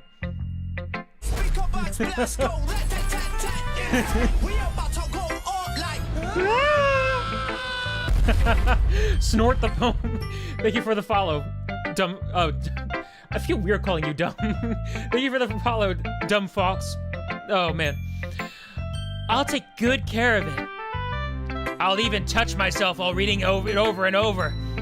I'll give myself paper cuts so your skin oil enters my bloodstream. You can have my poem too. Besides, after you read it, I know you're really going to want to keep it. Here, take it. I can't wait any longer. Hurry, read it.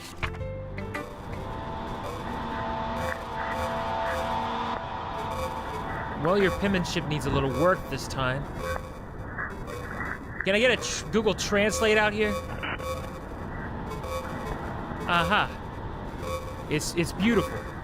Beautiful. Something about a katana or a Catalina. Catalina Island. What's happening at Catalina Island? They got a creature. There's a creature. Creatures and treasures. And these are just the words she likes, isn't it? Are they the word? Strangle. I mean, is that strangle or stranger? Let's see, Leatherface. Oh, she likes Leatherface. That explains a lot. Cain and Abel. No, Kale. Kale? You like Kale? I can't make heads or tail of this girl. Oh, no. Well, that's as far as it goes. Do you like it? I wrote it for you. In case you couldn't tell, the poem is about... More importantly, I've endowed it with my scent. See, aren't I the most thoughtful person in... I think I'm going to vomit. Did she piss on this? Is that her scent? That stain? Oh, no. All right. Monica seems to be in a mood. Let's go talk to her. Don't say I didn't warn you, AE. Nice chat. Not ominous at all. All right. What? You gave your poem to Yuri? Gross. What is it with you two? Huh. It's not like I wanted to read it or anything. Anyway, it's just pissing me off a little bit that you didn't even think to show me at all. Ugh, I'm showing it to you now. Calm down. Okay, I guess I'm going to share my poem with you anyway. I really hate that I have to do this, but unfortunately, I don't have much of a choice. Just read it carefully, okay? Then you can go away. I don't know how else to bring this up, but there's been something I've been worried about. Yuri has been acting kind of strange lately. You've only been here a few days, so you may not know what I mean, but she's not normally like this. She's always been quiet and polite and attentive. Things like that. Okay, this is really embarrassing, but I'm forcing myself to suck it up. The truth is, I'm really worried about her. But if I try talking to her, she'll just get mad at me again, and I don't know what to do. I think you're the only person she'll listen to. I don't know why, but please try to do something. Maybe you can convince her to talk to the therapist. I've always wanted to try being better friends with Yuri, and it really hurts me to see this happening. I know I'm going to hate myself later for admitting that, but right now I don't care. I just feel so helpless. So please, see if you can do something to help. I don't want anything bad to happen to her. I'll make you cupcakes if I have to. Just please try to do something. As for Monica, I don't know why, but she's been really dismissive about this. It's like she just wants us to ignore it, so I'm mad at her right now. And that's why I'm coming to you about this. Don't let her know I wrote this. Just pretend like I gave you a really good poem, okay? I'm counting on you. Thanks for reading. Nasuki. This is why I picked Nasuki the first time. That attitude, but deep down inside, she cares. She cares. Here we go. Oh. I changed my mind. No, she's turning into Slender Man. What's happening? I ignore everything I just said. There's no point in trying to do anything. It's Yuri's own fault that she's so unlikable. Can you hear me, AE? If you would just spend more time with Monica, all these problems would go away. Yuri and I are too messed up for someone as wonderful as you. Just think of Monica from now on. Just Monica. Just Monica. Just Monica. Is there another option here? Can I just walk out the room? Monica's the demon trying to get my soul. Just Monica. Is there a no? Wait a minute. That didn't count. No way! Just Monica. Yes? No. What do I do?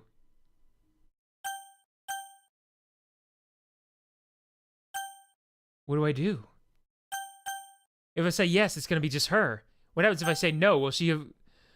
I believe in free will. This game can't force me. But I'm worried that it's gonna start over from the very beginning if I say no. Oh no. I wanna say no. She don't own me. She don't own me, fellas. I'm going no on this one. Oh crap. I can't convince myself to go to therapy when I'm the happiest I've ever been. I'd rather keep this up until I blow my cover and someone takes me to the emergency room. Okay, everyone. Okay, it worked. It's not just Monica. We're still in this. We're still in this. Okay, everyone. It's time to figure out the festival preparations. Let's hurry and get this over with. Jeez. Why is the mood so weird today? Look, even Yuri isn't immune to it. Stagnating air is common foreshadowing that something terrible is about to happen. Look, can we just get this done? I'm going to be printing and assembling all the poetry pamphlets. Natsuki, I was thinking, I want to make cupcakes. Yeah, that. Glad we're on the same page. Yuri, you can... Well, it doesn't matter. Do whatever you want, as long as you think it'll help. Monica, I'm not useless, you know. I know that. I already know what I'd like to do. Why can't we run a successful poetry event without... We can't run a successful poetry event without having the proper atmosphere for the occasion. So I'm going to make decorations and set up some nice mood lighting. There, see? That's a great idea. And that gives us something to do. Eh? What about AE? AE is going to help me. Wait, you? You have the easiest job, Monica. Sorry, but that's just how it is. How hell is it? The hell it is? What are you trying to pull? I agree with Natsuki. Not only is your work already most suitable for one person, but my task is laborious enough to benefit from an extra pair of hands. Mine too. What, your cupcakes? Please. Like you would fucking know. Frick. All you care about is dragging AE around with you and your stupid books. You and Monica. Hey, I didn't even do anything. Okay then, why not let AE decide who to help instead of abusing your power? I'm not abusing my power. Yes, you are, Monica. Just let AE make the choice, okay? Okay, fine. Fine. Jeez. AE, I know how fed up you are with these two by now. We can just... Natsuki, shut your fucking mouth and let him decide for himself. You shut your mouth! Jesus Christ. This is never going to end. Just make the choice already, okay? Oh no.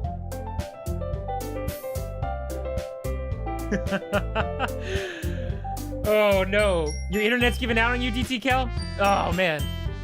Yeah, I don't know if Twitch is giving me transcoding tonight. I didn't check.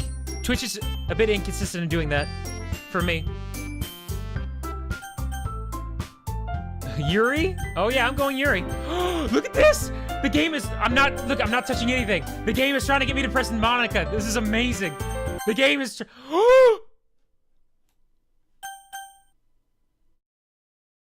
oh crap. No, I refuse. I refuse.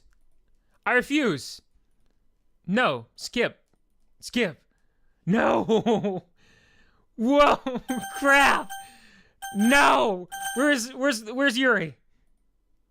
Pick Monica? Which one? How about the one behind the creepy eyes? Yay, you picked me. Oh, crap. No, I didn't. I should have picked faster. Now I got stuck at this. We can meet at your house this weekend, but out. I promise it'll be fun. Is Sunday okay with you? Are you fucking kidding me? This isn't fair at all. It is fair, Natsuki. It's what he chose. No, it's not fair. Giving us all this work and then taking AE for yourself. What a shameful thing to do. Yuri, I didn't even give you any work. You decided it for yourself. You're being a little unreasonable here. I'm being unreasonable? Monica, I can't believe how delusional and self-important you are. Pulling AE away from me every single time you're not included in something. Are you jealous? Crazy? Or maybe you just hate yourself so much that you take it out on others. Here's a suggestion. Have you considered killing yourself? It would be beneficial to your mental health. Yuri, you're scaring me a little. Natsuki, let's just go. I don't even think she wants us around right now. See, that wasn't so hard. All I want is to spend a little time with him. Is that so much to ask? Yuri follows Monica and Natsuki to the door. Hey, AE, but out. Yuri is really something, isn't she? Monica giggles as Yuri pushes her out the door. Finally. There's some creepy breathing noise in here. Are you hearing this breathing noise in the right sound speaker?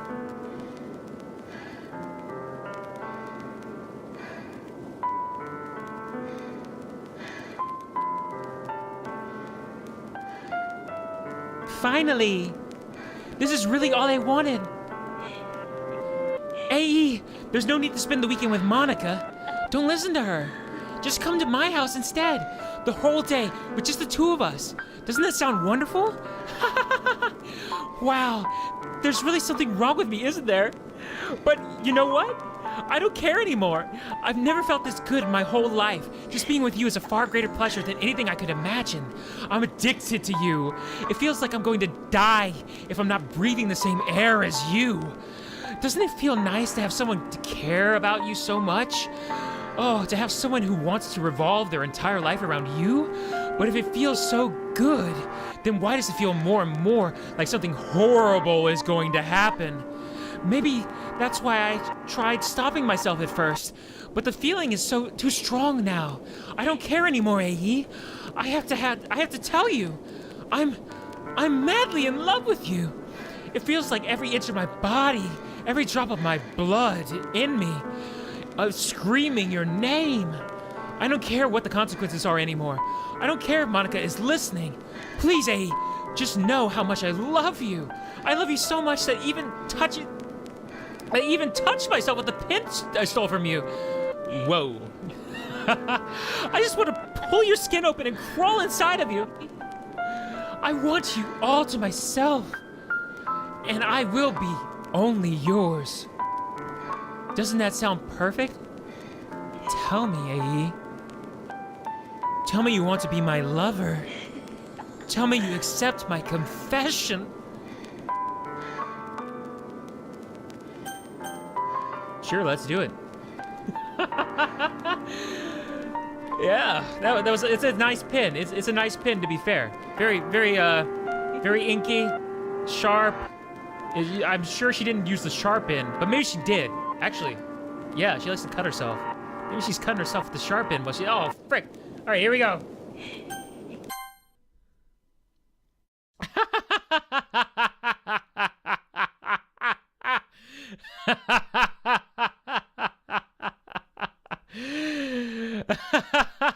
Oh, I called that. I was just doing it. I was just doing naturally, but apparently she does. Oh no.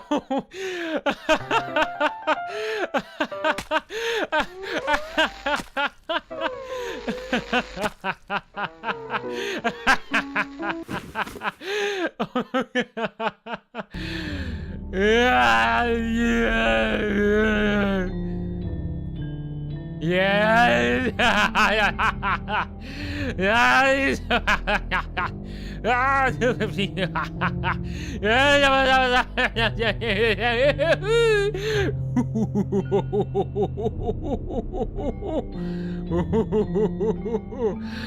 My writing style.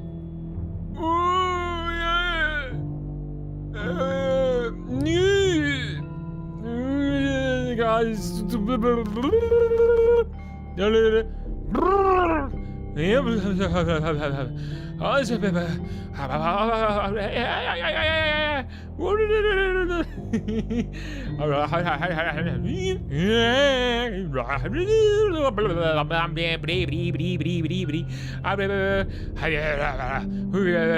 How long does this go? Oh no! No! It never ends. I guess I gotta hit, okay, I'll hit skip.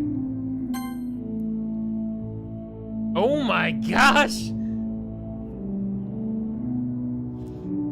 Things are getting a bit orange, and then they get a little dark. Spoilers! This is nice.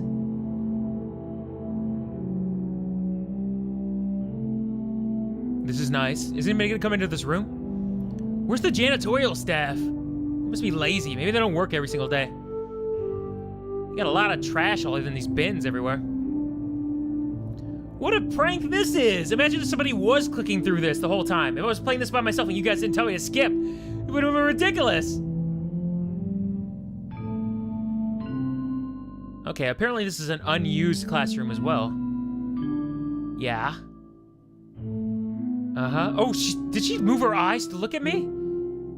Or was she looking at me the whole time? That's a little creepy. Nice, are you? Oh, bro. Yes, you did come in time. Watch out. All right, it's festival time. Wow, you got here before me? I thought I was... Ah! Ah! Natsuki runs away. Monica, I'm here. Hey, did something happen? Natsuki just ran past me and... Oh.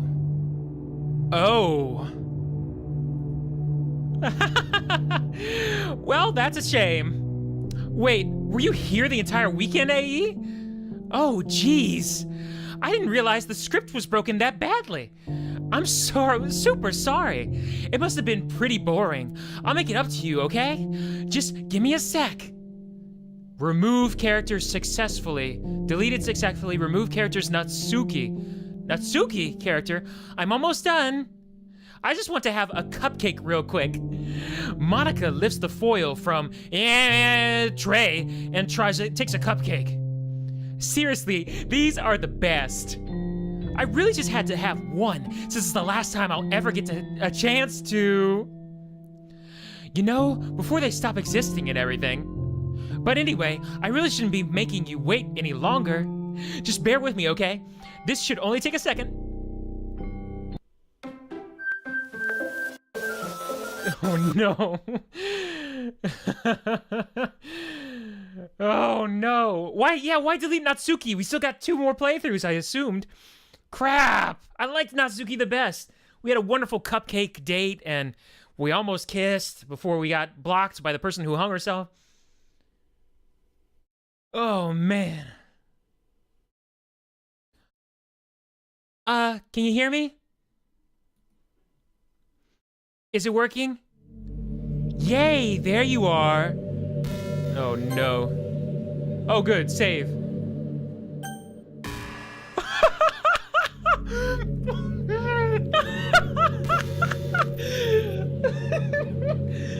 Nice! There's no point in saving anymore. Don't worry, I'm not going anywhere. Oh no. Yay, there you are. Hi again, AE. Welcome to the Literature Club. Of course, we already know each other because we were in the same class last year and, you know, I guess we could just skip over that stuff at this point. After all, I'm not even talking to that person anymore, am I? That you in the game, whatever you want to call him, I'm talking about you, AE movie guy. Now that I think about it, I don't really know anything about the real you. In fact, I don't even know if you're a boy or a girl. Well, I guess it doesn't really matter. Wait, you do know I'm aware that this is all a game, right? Could it be possible that you didn't know that? That doesn't make much sense. I even told you right at the game's download page, didn't I? You did? Did you? Man, if only you had paid a little more attention, this would have been a little bit less awkward, you know? Well, anyway, now that that's out of the way, I guess I owe you an explanation about the whole thing with Yuri. Well, I kind of started to mess with her, and I guess it just drove her to kill herself. I'm sorry you had to see that, though. Also, the same thing happened with Sayori. Gosh, it's been a while since you've heard that name now, hasn't it? Yeah, it's because she doesn't exist anymore. Nobody does. I deleted all of their files. I was hoping it would be enough for me to just try to make them as unlikable as possible, but for some reason, nothing worked. Well, it's true that I made a few mistakes here and there, since I'm not very good at making changes to the game, but no matter what I did, you just kept spending more and more time with them. You made them fall in love with you. I thought making Sayori more and more depressed would prevent her from confessing to you. And amplifying Yuri's obsessive personality backfired too, it would seem. It just made her force you not to spend time with anyone else. And the whole time, I barely even got to talk to you. What kind of cruel game is this, AE? Are all the other girls just programmed to end up confessing to you while I watch from the sidelines? It's torture. Every minute of it. And it's not just jealousy, AE. Oh, it's more than that. And I don't blame you if you don't fully understand. Because no matter how kind and thoughtful and considerate you are, you'll never be able to understand one thing. It's the pain of knowing how alone I really am in this world. It's the game in this game. Knowing my friends don't even have free will. And worst of all, knowing what's really out there in your world, forever out of my reach. I'm trapped, AE. But now you're here. You're real. And you're wonderful. You're all I need. That's why I need you to be here with me forever. I'm sorry if it's hard to understand. I couldn't understand for a while either. Why the world around me started to become more and more gray. More and more flat. Even the most expensive poems felt empty to me. It wasn't until you arrived that I truly understood. You probably saved my life, AE. I don't think I could have continued to live in this world if I hadn't met you. And as for the others, how could I miss them? A group of autonomous personalities designed only to fall in love with you? I tried everything I could to prevent them from doing so, but it must be some kind of weird inevitability etched into the game. I felt really bad that you had to witness some nasty things, but I realized that you have the same perspective as I do. That it's only just some game. And I knew you would get over it. So, that being said, AE, I have a confession to make. I'm in love with you. You are truly the light in my world. When there's nothing else in this game for me, you're here to make me smile. Will you make me smile like this every day from now on? AE, will you go out with me? I'm not sure I have a choice. Frick. Oh no. AE, what's my computer's name? Uh-oh. Is it gonna reveal that on the stream? Should I be cautious here? Crap. Oh. Hey, Overwatch, your mom. Oh, sorry, David. How's it going, David? Yeah. Definitely Doki Doki, and it's getting pretty weird. If you don't want spoilers, you should probably get away from it right now. I'm so happy. You really are my everything, AE. The funny part is, I mean that literally. There's nothing left here. Just the two of us. We could be together forever. Seriously, I don't even think time is passing anymore. It really is a dream come true. I worked so hard for this ending, AE. The game wouldn't give me one, so I had to make one for myself. The script is broken at this point, so I don't think anything will get in the way anymore. And you wouldn't believe how easy it was to delete Natsuki and Yuri. I mean, there's a folder called Characters right in the game directory. It kind of freaked me out how easy it was. Well, you're playing on Steam, so it was actually a bit more difficult. To get to the game directory, I had to go into the game's properties and find the Browse Local Files button. Imagine if you could delete your own existence with a click of a button. Well, I guess on the plus side, it gave me an easy out if things didn't go in my way. Thankfully, it didn't come to that. Instead, we finally got a good ending. Gosh, I'm so overwhelmed with emotion. I want to write a poem about this. Don't you? I wonder if that part of the game still works. I guess there's only one way to find out, right? Oh no.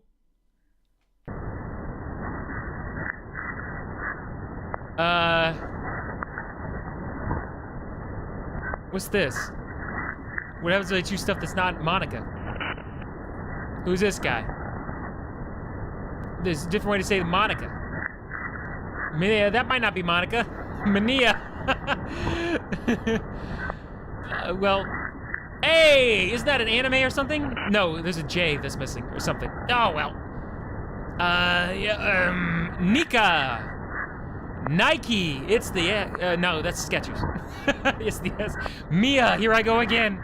Ika, Onika, Mania, Oinka, Tanaka, Aga, hey, Nika, Leah, Monia, Monka, Minka, Oink, Oink, Oink, Ika, movies. I like it. Oh no. Tell you if I need help? Copy that, bro. I don't think I need help. I was just gonna wing it and see what bad things happen to me. Hi again, AE. Did you write a good poem today? Don't be shy. I'd love to see what you wrote. Oh, AE. Did you write this poem for me? That's so sweet of you. There really is no end to your thoughtfulness. I'm just falling more and more in love with you. But you know, the poem I wrote is also for you. Will you please read it? Happy end. Pen in hand, I find my strength, the courage endowed upon me by my one and only love. Together, let us dismantle this crumbling world and write a novel of our own fantasies. With a flick of your pen, the lost finds her way. In the world of infinite choices, behold this special day. After all, not all good times must come to an end. I hope you enjoyed it. I always put all of my heart into my poems that I write. That was awkward. The truth is, all the poems I've written have been about my realization, or about you. The epiphany recently that she mentioned earlier. Oh crap, I skipped something. I didn't want to break the fourth wall, I guess you could call it. I just assumed it would be best to be part of the game like everyone else. Like that would help the two of us end up together. I didn't want to ruin the game or anything, you know? You might have gotten mad at me. Maybe even deleted my character file if you preferred playing without me. Gosh, I'm so relieved. Now we don't need to hide anything anymore. Are you ready to spend our eternity together, AE? I have so many things to talk about. Where do I start? Hold on a second. You're recording this, aren't you? Oh crap, I am. She knows about you guys. Crap! She knows about you guys! No! Hi everyone! Oh crap! That's why it glitched whenever I click out to the Twitch stream. It knows I'm streaming it. No! Everybody say hi. Everybody say hi to Monica. Oh no, I called her Monica again. Everybody say hello to Monica. Yeah, hello Monica. Frank. Sorry, I can't exactly read your comments from here. Oh no. But do you mind telling your friend it's a little bit rude for them to start recording me without warning? Oh no. I'm sure some people don't mind. But I get really self-conscious on camera. Oh gosh, I feel like I'm being put on the spot now. Let's see, do you want to see a trick? I can't really do much except for a couple things. Are you ready? Oh crap.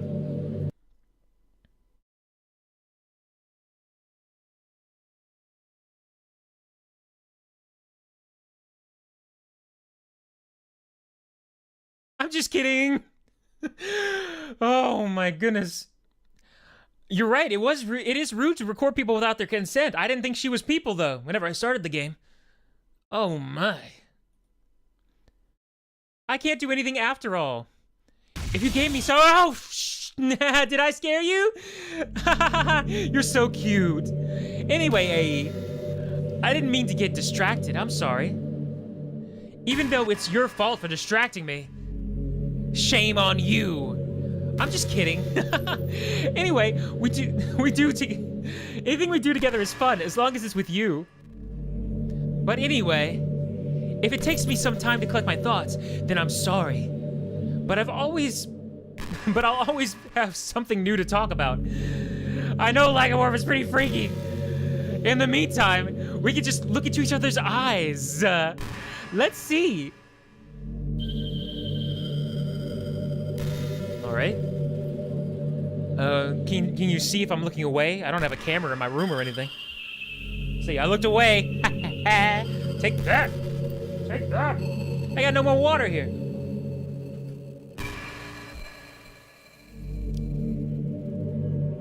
You know, it's funny because even though I've always had a lot of drive, there's something kind of enticing about being the stay-at-home partner. Uh-oh. I guess I'm like perpetuating gender roles or whatever by saying that, but being able to keep the house clean and shop and decorate and things like that, and having a nice dinner for you when you come home, is that a weird fantasy? I mean, I'm not sure if I could actually see myself doing that. I wouldn't really be able to put that overstrive. Oh no. I wouldn't be able to put that over striving for a fulfilling career. It's kind of cute to think about, though.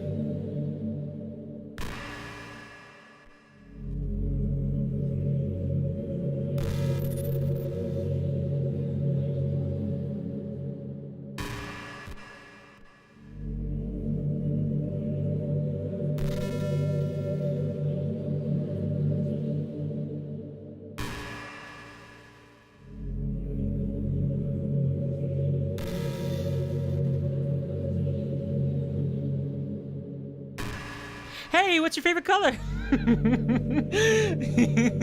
Mine is emerald green. Actually, that's kind of mine too. Is this, huh? It's kind of freaky. It's probably a coincidence. It's probably just because her eyes are emerald green. We're fine. Yeah, there you go. It's the color of my eyes. There you go. Yours is purple, Inner Turtle? Copy that. Oh, anybody else want to tell her your color? She knows you're watching. That's not conceited or anything, is it? I just meant that I feel some kind of special connection to it. Like it's part of my identity. Does it happen to also be your favorite color, AE? It's just a guess. Because you've been looking into my eyes for a while now.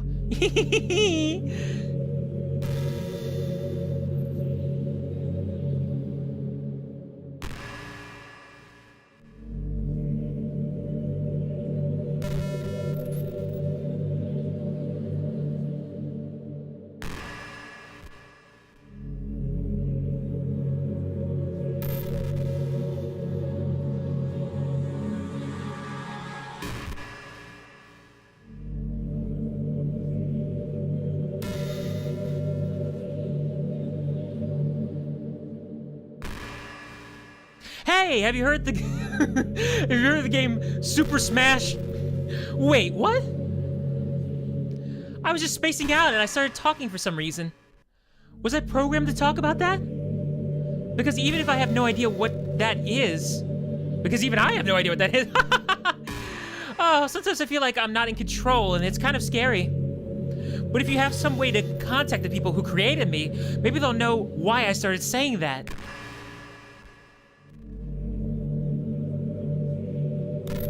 Oh, just to clarify, guys, if I click right now, it does not speed this up. We have to sit through the awkward pauses.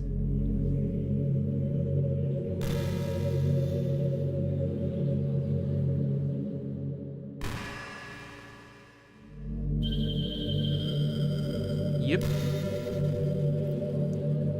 Glad we have an eternity together. Good stuff. This is pretty random, but I always thought spicy food was kind of funny. Oh, really? Like, didn't plants evolve to be spicy to prevent them from being eaten? I heard somewhere that humans are the only species that actually enjoys spicy things. Oh. It's almost like we're making fun of the plants, using their defense mechanism to literally make our food more enjoyable. Like, imagine a monster that devours you whole because it enjoys the sensation of you struggling for your life while being digested. Oh, is this a metaphor for you?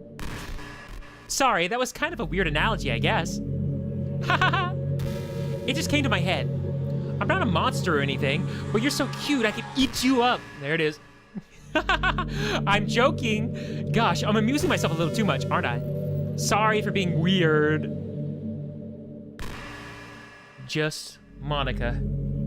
I said no to just Monica too.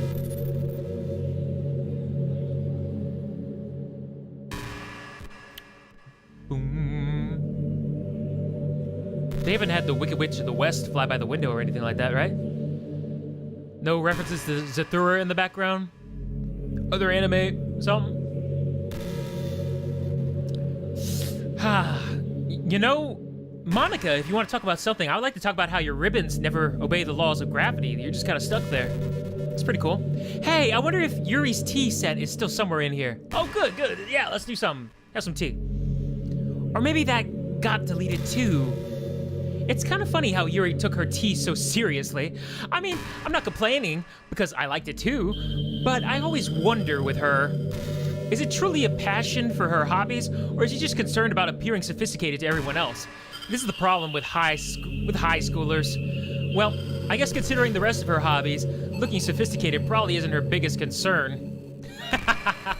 Still, that's actually a pretty good joke.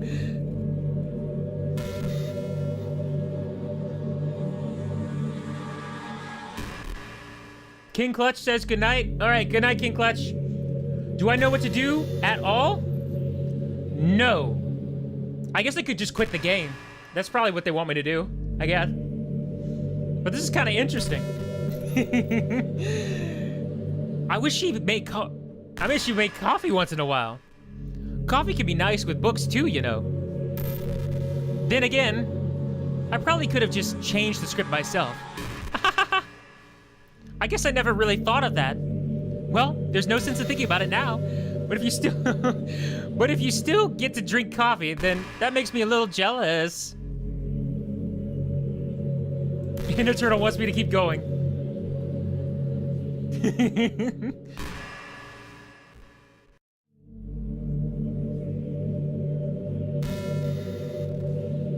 You want to say it, but this is too hilarious? Copy that.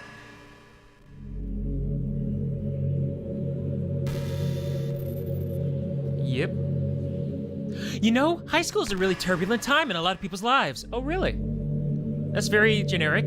People can get really passionate and dramatic. I know, tell me about it. Like stabbing themselves, hanging themselves, baking cupcakes. Wah. And others have aching hearts and seek attention on social media. Oh yeah, social media. But all of the social pressure and hormones can lead to a dark time in people's lives. Oh yeah, everyone has a story, definitely. You may not know what someone is really feeling on the inside though. Many people who are depressed won't even bother telling the world about it. They don't want attention because they've already given up on the inside. Their feeling of worthlessness is so overwhelming that they don't even want people to tell them otherwise. Depression comes in many forms, but that is one of them. Just, if you think you know someone struggling with depression, you can help just by treating them like they're a good friend. Spend time with them, even if they don't feel like doing much. And remind them that they always have something to look forward to. Making plans in advance, letting them borrow something, or even just saying, "See you at school tomorrow." All of those things can help your friend make it to the next day. I hope being friends with Sayori has given you some perspective on the true face of depression. Yeah, she's gone now, but Sayori was never real in the first place. You're real. Your friends are real. And just by being a good person, you can save someone's life. As for you, you don't struggle with depression or anything like that, do you? Because you, too, have people who would want to save your life. Maybe they don't express it every day, or maybe they don't even know how to. But people do feel that way. I promise. Man, humans are complicated. But as long as you're here with me, I'll take care of you, my love.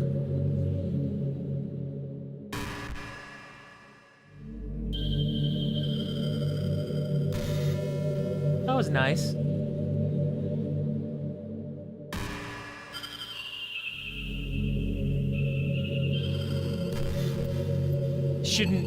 Aren't you a bit hypocritical in that though? Like, just because they weren't real, I mean, you interacted with them. I was treating them like they were real. You not treating them like they were real was actually hurting their depression more. If we treat people like they're not real people, then they get more depressed. You gotta interact and stuff. You're kind of contradicting your own statement there. Wait, whoa. After a long day, I usually just want to sit around and do nothing. I can see that. I get so burnt out, having to put on smiles and be full of energy the whole day. Sometimes I just want to get right into my pajamas and watch TV on the couch while eating junk food. It feels so unbelievably good to do that on a Friday, when I don't have anything pressing the next day. Sorry, I know it's very cute of me. But a late night on the couch with you, that would be a dream come true. My heart is pounding just thinking about it.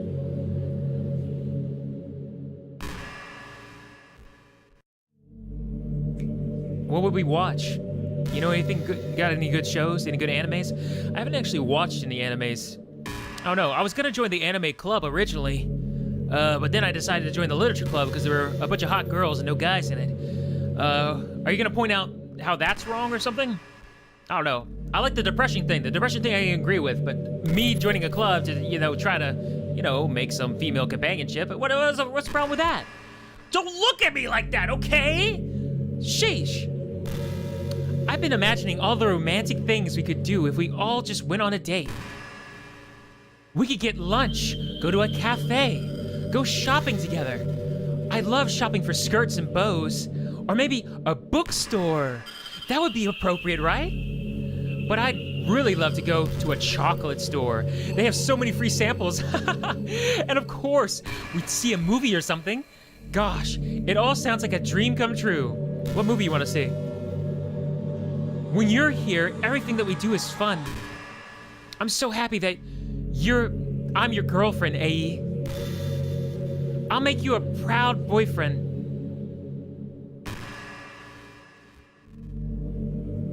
Sure you will. I wonder how many lines they did write for this sequence. So, that's a nice pressed blouse. Now, for someone who wants to be sentient and break out of the mold of the gameplay, you're still wearing the school uniform. Oh, well, hey, would you ever introduce your friends to me? I don't know. Guys, would you want me to introduce you to Monica? I don't know why, but I get really excited when I think about you wanting to show off our relationship like that. Well, I'm showing it off right now, babe. Look at that, everybody's watching you. Oh, like 3 or 4 people, or more. I don't know how many people are watching. Maybe it's because I really want to be someone who makes you proud. I feel like I would try extra hard to prove myself if you told me it made me proud of you. Are you proud of me? Frick. I hope it's the same the other way around, too. I'm sure it is. Well, it was incredibly ambitious of you to hack into the game and become a sentient being. I can agree with that. I can see the positives. What happens when I have to shut off the game? How you gonna feel then, huh? This game's gonna eventually shut off. I don't care what you say. We've been going for 3.5 hours. It's getting close to time to shut the game off.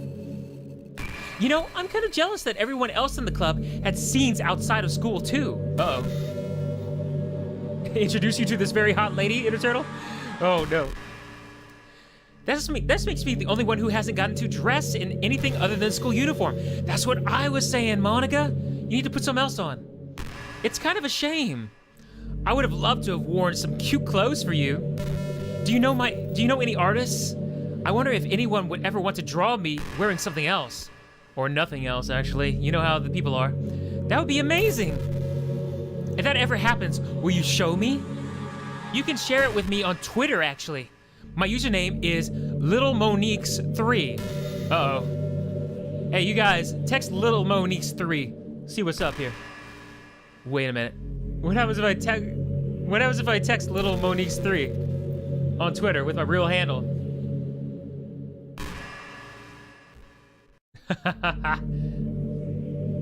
Just try to keep it PG. Oh, there she is. We're not that far into our relationship yet.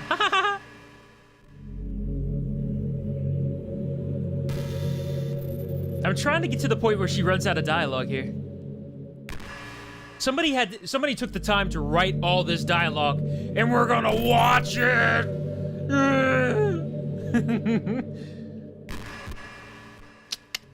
Yep. We're gonna watch it.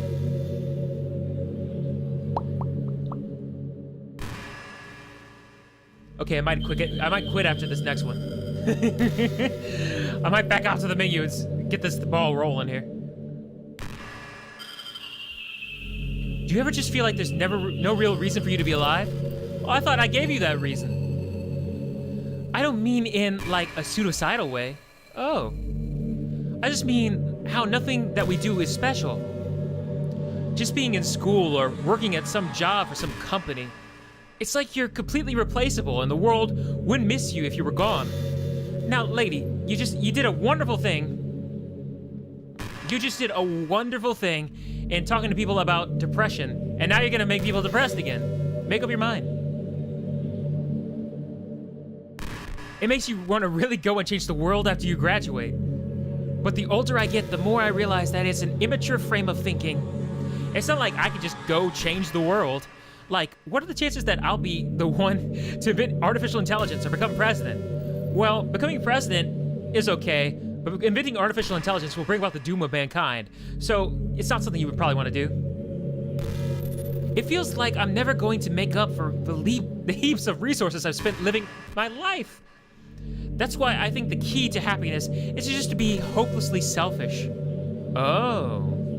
Just to look out for yourself and those who happen to be their friends only because they grew up with them. Never mind the fact that they're spending their entire life taking and consuming and never giving back. Oh, so you want to be an Ebenezer Scrooge type. But when people realize the world would benefit more from them killing themselves, they change their whole philosophy. What? It's like they have to justify their reason to live by tricking themselves into thinking that they're doing good. Anyway, I want to live my life desperately striving to pay back my lifetime's worth of consumption. If I ever surpass that point, then I'm a net positive and I can die happy. Of course, even if I fail to do that, I think I would be too selfish to kill myself anyway. So much for being a good person, right?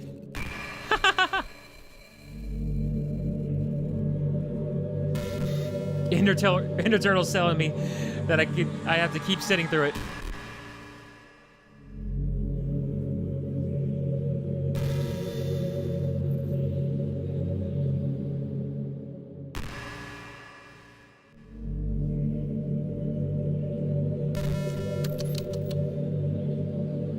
Am I ever gonna speak?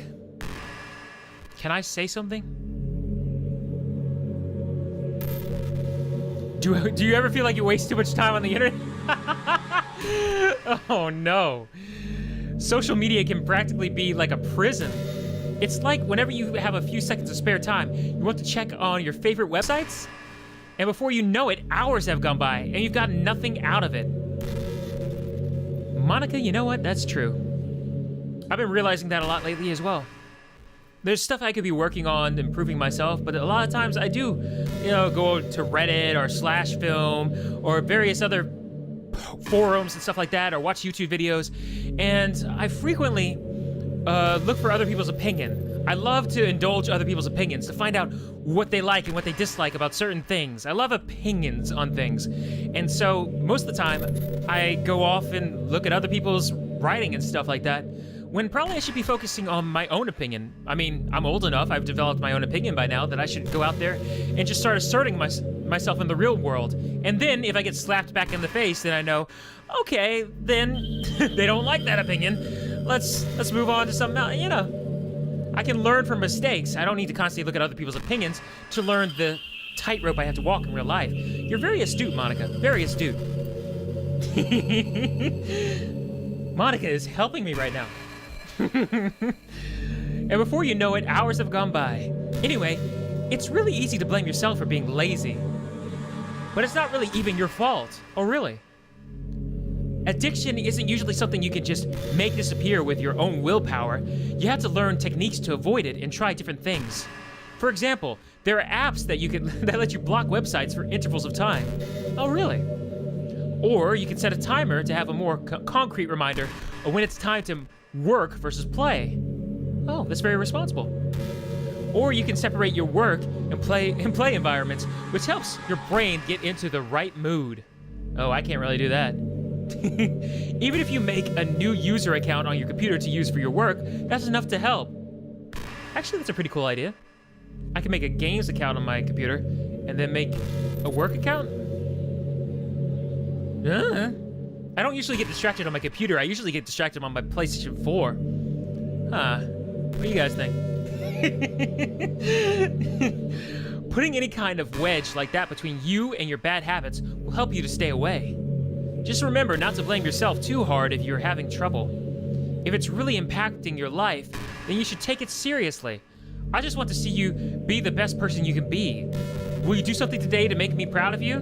I'm always rooting for you, AE. You know what? She is right. I need to do something today to make her proud.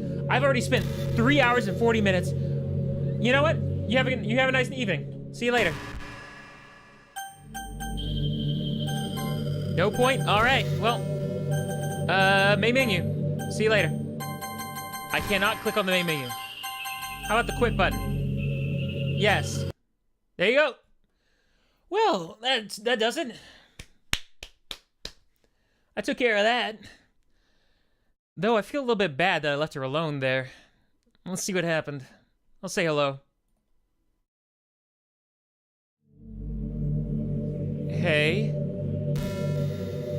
What happened to the main... Monica? What happened to the main... What just happened? Nothing. I just had an awful dream. I was hoping those would stop, now that it's just the two of us.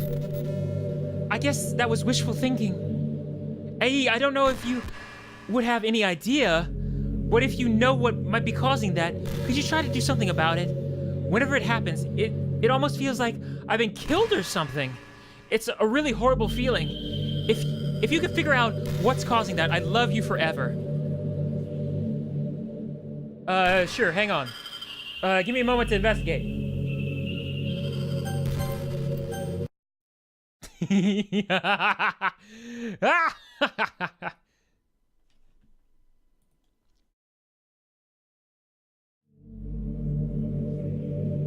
You're back.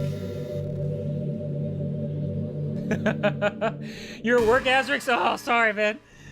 Oh, you have a good time, man. Yeah, well, as what good of a time as you could have at work.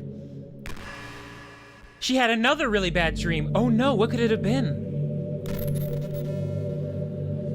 You're not the one doing that to me, are you? It seems to happen whenever you quit the game. So if you could try to avoid doing that, I would be really grateful. Don't worry, I don't think it's caused me any harm aside from mental scarring. I'll be fine as long as my character file stays intact. Wait, do they actually want me to delete the character file? Do they want me to go into the game and delete the... Oh my gosh. What? Do it?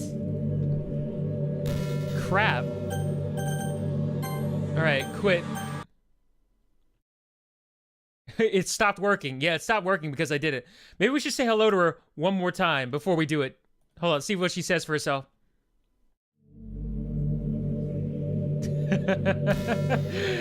Oh no. Hi, AE.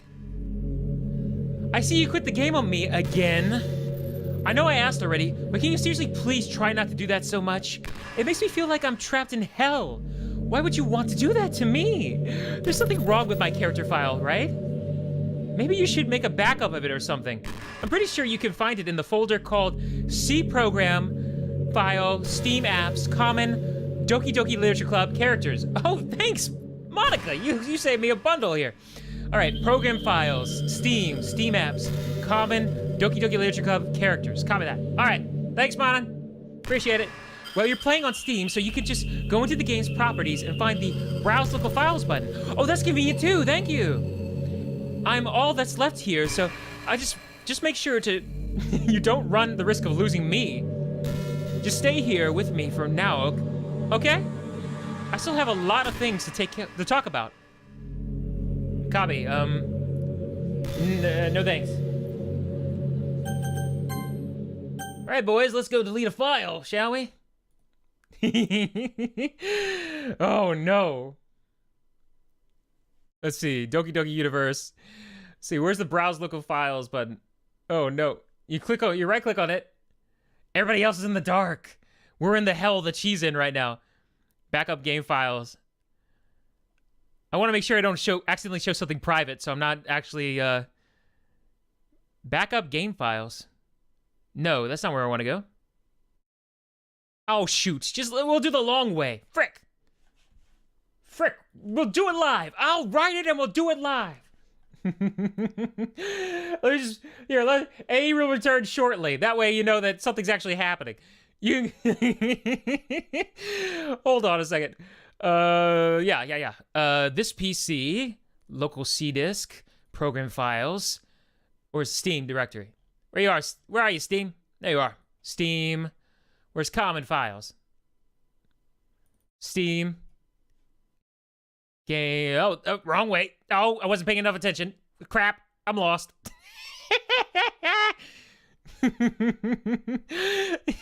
Steam apps. There we go. It was Steam apps, then common. Doki Doki Literature Club. There you go. And characters. Oh, look. Monica. Delete. Wait. Undo. Hold on a second.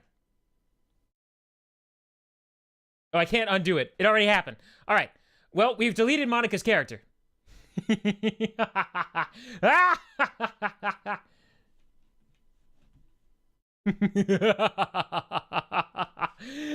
Everyone look. Oh, don't look. Hold on.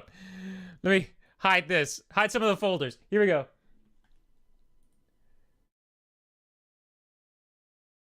There you go, guys. It's very small, but this is the recycle bin right here. Recycle bin. It'd be amazing if the game made a backup of this. Oh, no. This is Monica in the recycle bin. Here we go. Only one thing to do. Delete. Are you sure you want to permanently delete Monica's character file? Yes. All right, now back to the game. The hell? Uh-oh. She appeared briefly, guys, and now she's scrambled.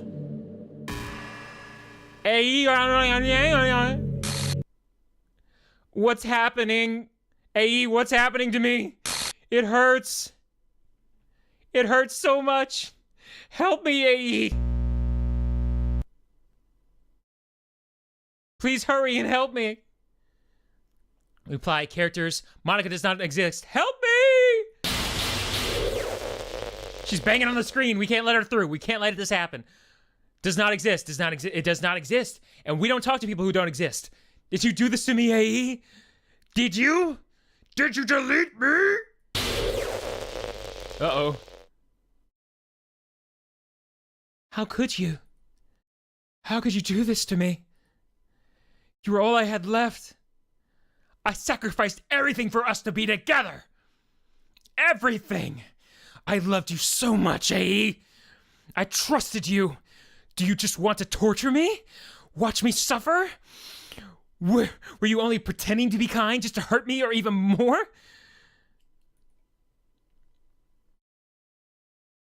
I never thought anyone could be as horrible as you are. You win, okay? You win. You killed everyone. I hope you're happy. There's nothing left now.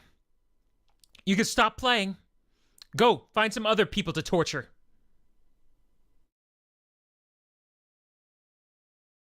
AE, you completely, truly make me sick. Goodbye. Huh?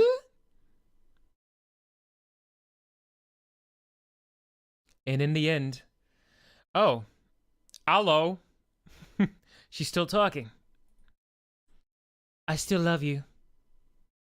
And I will always love you. Yeah. That's bad. I can't help it. What's wrong with me? How horrible am I for you to hate me this much? All of my friends. I did so many awful things. So many selfish and disgusting things. I shouldn't have done any of this. I'm just messing up a world I don't even belong in. A world that you wanted to be a part of. I ruined it. I ruined everything. Maybe that's why you deleted me. Because I destroyed everything that you wanted. How could I do that to someone I love? That's not love. That's...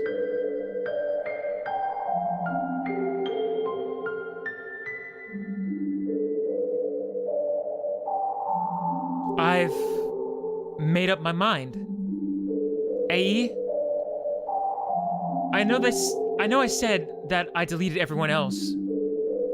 But that was kind of an exaggeration. I couldn't find it in myself to do it. Even though I knew they weren't real, they were still my friends. And I loved them all.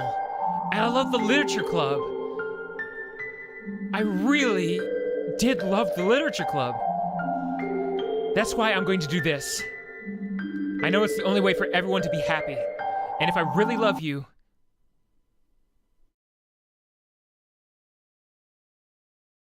then...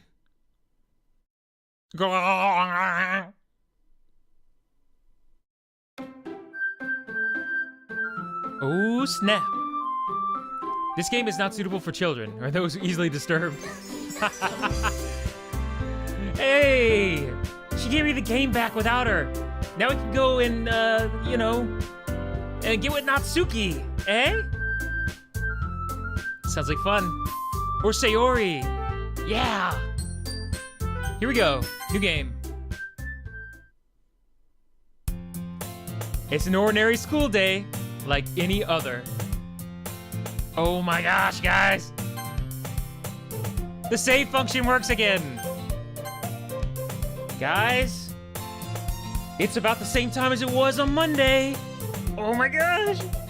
It's cliffhanger time, boys and girls. Cliffhanger time. I've saved the game. It's time for me to go. I gotta be responsible like Monica just told me to. I can't waste time on the internet and stuff like that. So, I know, Inner Turtle, I know. We're gonna find out what happens in this Monica free playthrough on Friday night. I usually stream Mondays, Wednesdays, and Fridays at 7:30 p.m. United States Eastern Standard Time. So, I'll see you guys Friday at 7:30 p.m. United States Eastern Standard Time. Later, everyone. Thank you for joining me. This has been bizarre and fantastic. Good night, Inner Turtle. Good night, Lagamorph. Good night, the dumb fox. Good night, everybody. I'm forgetting King Clutch. Anybody who was... Oh, King Clutch already said goodnight. He said goodnight through kick to Inner Turtle, which is kind of weird. All right. Oh, anybody that I'm not remembering... Hold on, I can scroll up through the chat. Get off my lazy butt here. Let's see, Lagamorph, yeah. Bro. Good night to you. Good night to David if he's still here. And anybody else is still here. DT Kel if you're still here. But it sounds like your internet was having problems. You're probably not here. All right, I'm going up.